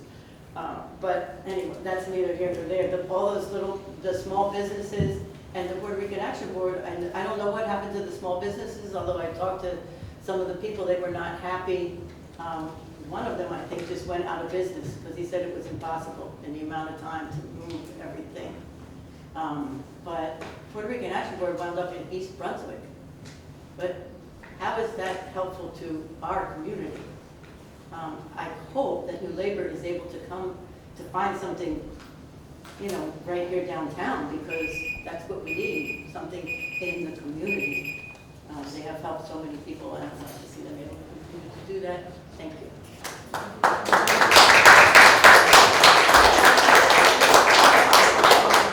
just want to clarify, and I believe I did a couple of minutes back.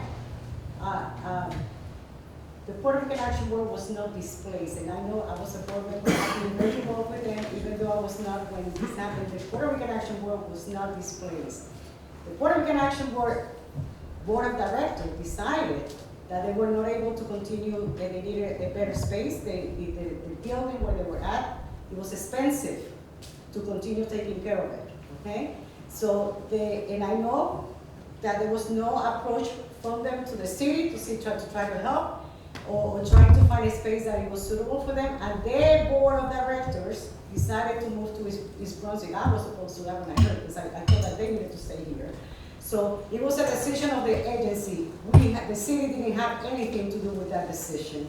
So any thoughts about that should be brought to the Puerto Rican Action Board and find out why they did it, and that's an organization, that's their job, right? The board of directors, we don't have control of what they decide, but I just wanted to be clear that the city did not displace them out of New Brunswick. The board of directors of the Puerto Rican Action Board decided to make that change and go a better place, a sooner better, right? Especially because the demographics that they were serving at that moment, there was a lot of people from East Brunswick and from other areas with their weatherization program, and it seems that it was better in terms of location in East Brunswick, besides the space, to service that population when they were doing weatherization and the light hit and the universal fund applications for electricity. They helped pay the electric bills, and it was easier, I guess, to reach that community, since most of the demographics that were serving in that program were from East Brunswick and other towns. But, so I just wanted to be clear that you don't blame the city for that. No, I misspoke, and I assumed that in all the other little businesses along Jersey Avenue got these notices that they had gotten money. Yeah, but I'm just speaking about crap, because I know about crap. I cannot speak about the rest. Thank you. Let me just say your name, where you're from, for the record.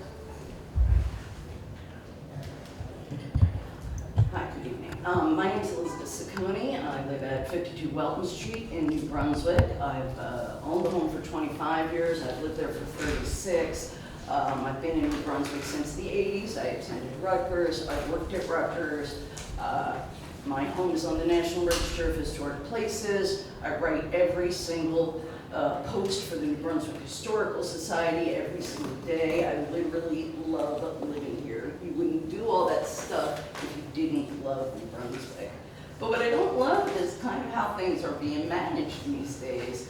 For example, having a 5-minute clock is kind of understandable. It's not totally fair to limit public speech, but I can understand needing to move the meeting along.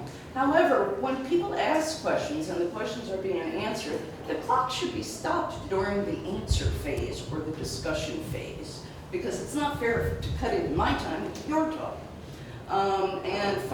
One final thing I would like to say, well, a couple of things otherwise. I said the last time I was here that there should be an overflow room with capacity to watch the meetings on screen when possible, when there's not enough room in the room. Last time we stood out in the rain to try and come and speak. Today, luckily, people seem to be able to get inside the building. I also want to speak a little bit about just general public respect. I don't think it was appropriate for someone to cuss at the board, but I also don't think it's appropriate for how the board talks to the public. The gentleman, Charlie Cradville, he referred to you as Madam Vice Chair, I believe, and you called him Charlie. You knew his last name's Cradville. You could have called him Mr. Cradville. You could call me Mrs. Saccone. But I'm sure I get called Elizabeth or that crazy lady behind my back. The point here is, though, it always seems like you guys are already decided from behind the scenes, and that you've made these decisions in private, and that the public comment sections are really just a sham, because right at the end of it, no one does anything but vote yes on the thing over and over again. And it makes us lose faith in our capacity to have impact on our own government. Shouting us down about the legalese specific details, when in fact these people aren't lawyers, they're here because they're concerned. Shouting them down with legal details is impolite and rude and really doesn't actually help anything. The mayor doesn't come. He could if he wanted to. He simply doesn't. It's not legal. It's not illegal for him to attend. He doesn't have to, but he could. But why doesn't he? Why hasn't he for many, many years? Why isn't he out in public at any point? Why hasn't he answered my certified letter from like 2021. I mean, why isn't this guy in communication with the public? Where are you? Where is my government? Thank you.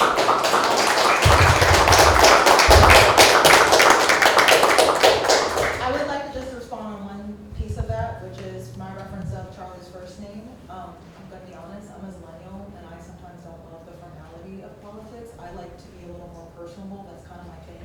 I'm happy to ask Charlie if I offended him, and if I did, I apologize. But I don't call him Charlie as a means of disrespect. I try to call people their first names, especially those who've had the honor and privilege of showing up and speaking out. I just wanted to make it seem as if it's a nice conversation, that's it. And I think in your case, it was not ill-intended, but I think in many other cases, it definitely is. Thank you. Sanchi here, I'll be quick. I just wanted to support New Labor's demand. Specifically, I was going to speak just really quickly on the legal support. I think one aspect of what's going on that doesn't get, or like it's not talked about enough, is the fact that people are afraid to report abuse within their households. It could be domestic abuse, it is sexual assault awareness month, if I'm not wrong, and I think we just have to really think about that also and how people are being told lies about what their rights are, like someone can threaten somebody who's facing abuse, and it's so important to have legal counsel and to have it for free so people can live free from violence. So yes, thank you very much. Sorry, I forgot my last thing. I was just gonna say that, again, I don't want to harp on this too long, but we talked about this before. I understand, maybe I don't understand the exact government, but again, I think accessibility. Like I said, if there's a phone number to reach the mayor, if there's an email way, just a way to reach the mayor, a place to see him. It doesn't have to be here, but a place to see him, a way to reach him. That's all I'm asking. Thank you. I don't have the number at the top of my I head. do have I'm sure it. she does. 732-745-5004. That's the line for the mayor's office. And have any questions? Also on the website, there's a contact form to get in touch with them. Thank you. Hi there, I'm the president of Stan Street in Brunswick. I want to echo a lot of the comments that have been made here earlier. The need for a civilian review board, the need for a specific forum where the public can discuss these issues. I think important points have been raised that there isn't a particular place for those conversations to happen, and certainly here is not the one and only place where the public should have that opportunity, because it's, of course, not a dialogue. It is, we speak and we speak back and forth, and I think there needs to be a forum where that ongoing dialogue can happen. I, of course, also want to support our friends at New Labor, who are doing amazing work for the community at a time when it is sorely needed, and I hope that the city and every single one of us will do everything that we can to help them. And I also, on a lighter note, want to just say that in very difficult times, it's important to also take a few moments to be joyful and appreciative of the things that we do have, and the community leaders that help build this community and contribute to the arts and to the services in the city and the people that make us love New Brunswick. So in that spirit, on Saturday, April 11th at 11 a.m. at the library, there's a community program, Trailblazing Women of New Brunswick. It's happening in the community room. It's hosted by the Friends of the New Brunswick Free Public Library. I think it's just a nice way for us to get together, appreciate the leaders in our history that have done good things for us, and maybe get away from some of the negative things that we deal with every other hour of the day. I'm sorry, I'm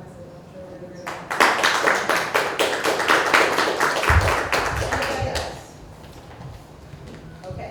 Wait, sorry. No worries. So just That's why I 1 asked. second too soon. That's why I asked. I'll keep it quick. I just want to also, Zachary Task, 135 Somerset Street. I also want to echo the 5 demands from New Labor. I think that we are living in a pivotal time where the federal government is not just failing this community, but targeting this community. They're going after everyday Americans, and especially those that disagree with their policies, through any means they can.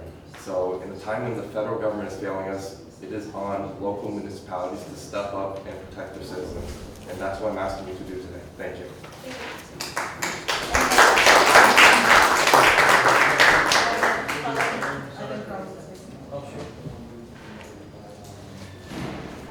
Buenas noches, Carlos Ramirez, reporting New Brunswick today. I wanted to inquire about shelters or emergency buildings that might be in place in case of severe weather or a tornado or something likewise. If there is such thing where people can go to in case of an emergency of such thing were to happen.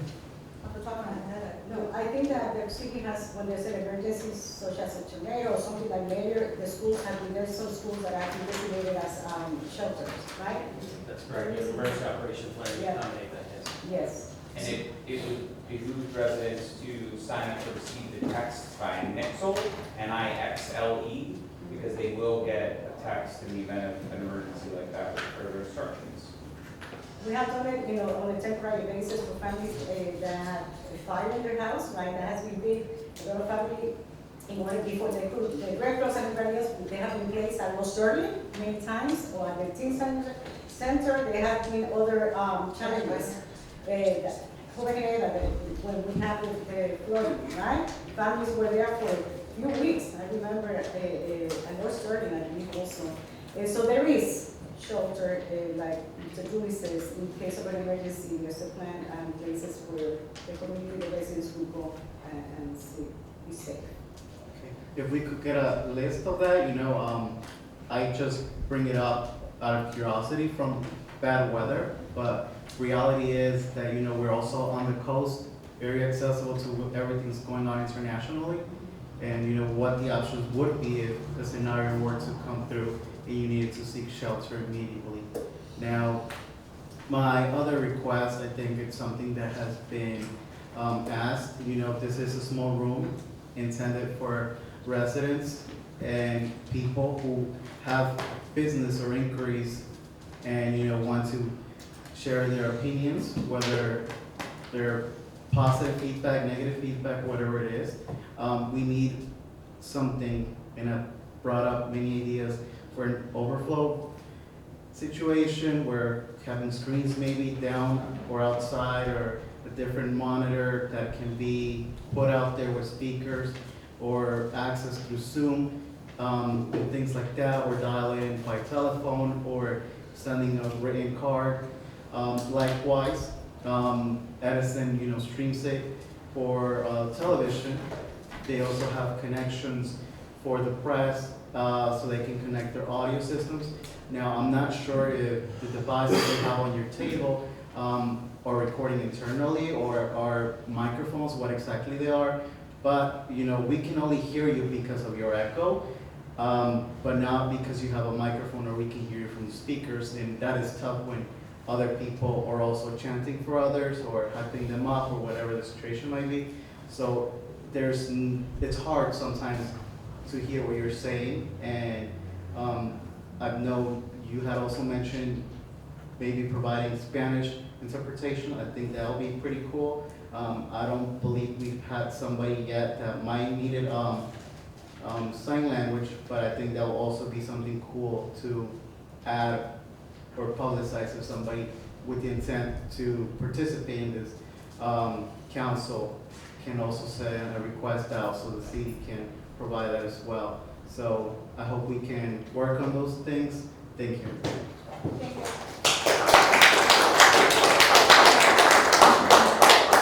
Seeing no one else, may I have a motion? Motion to adjourn? Second.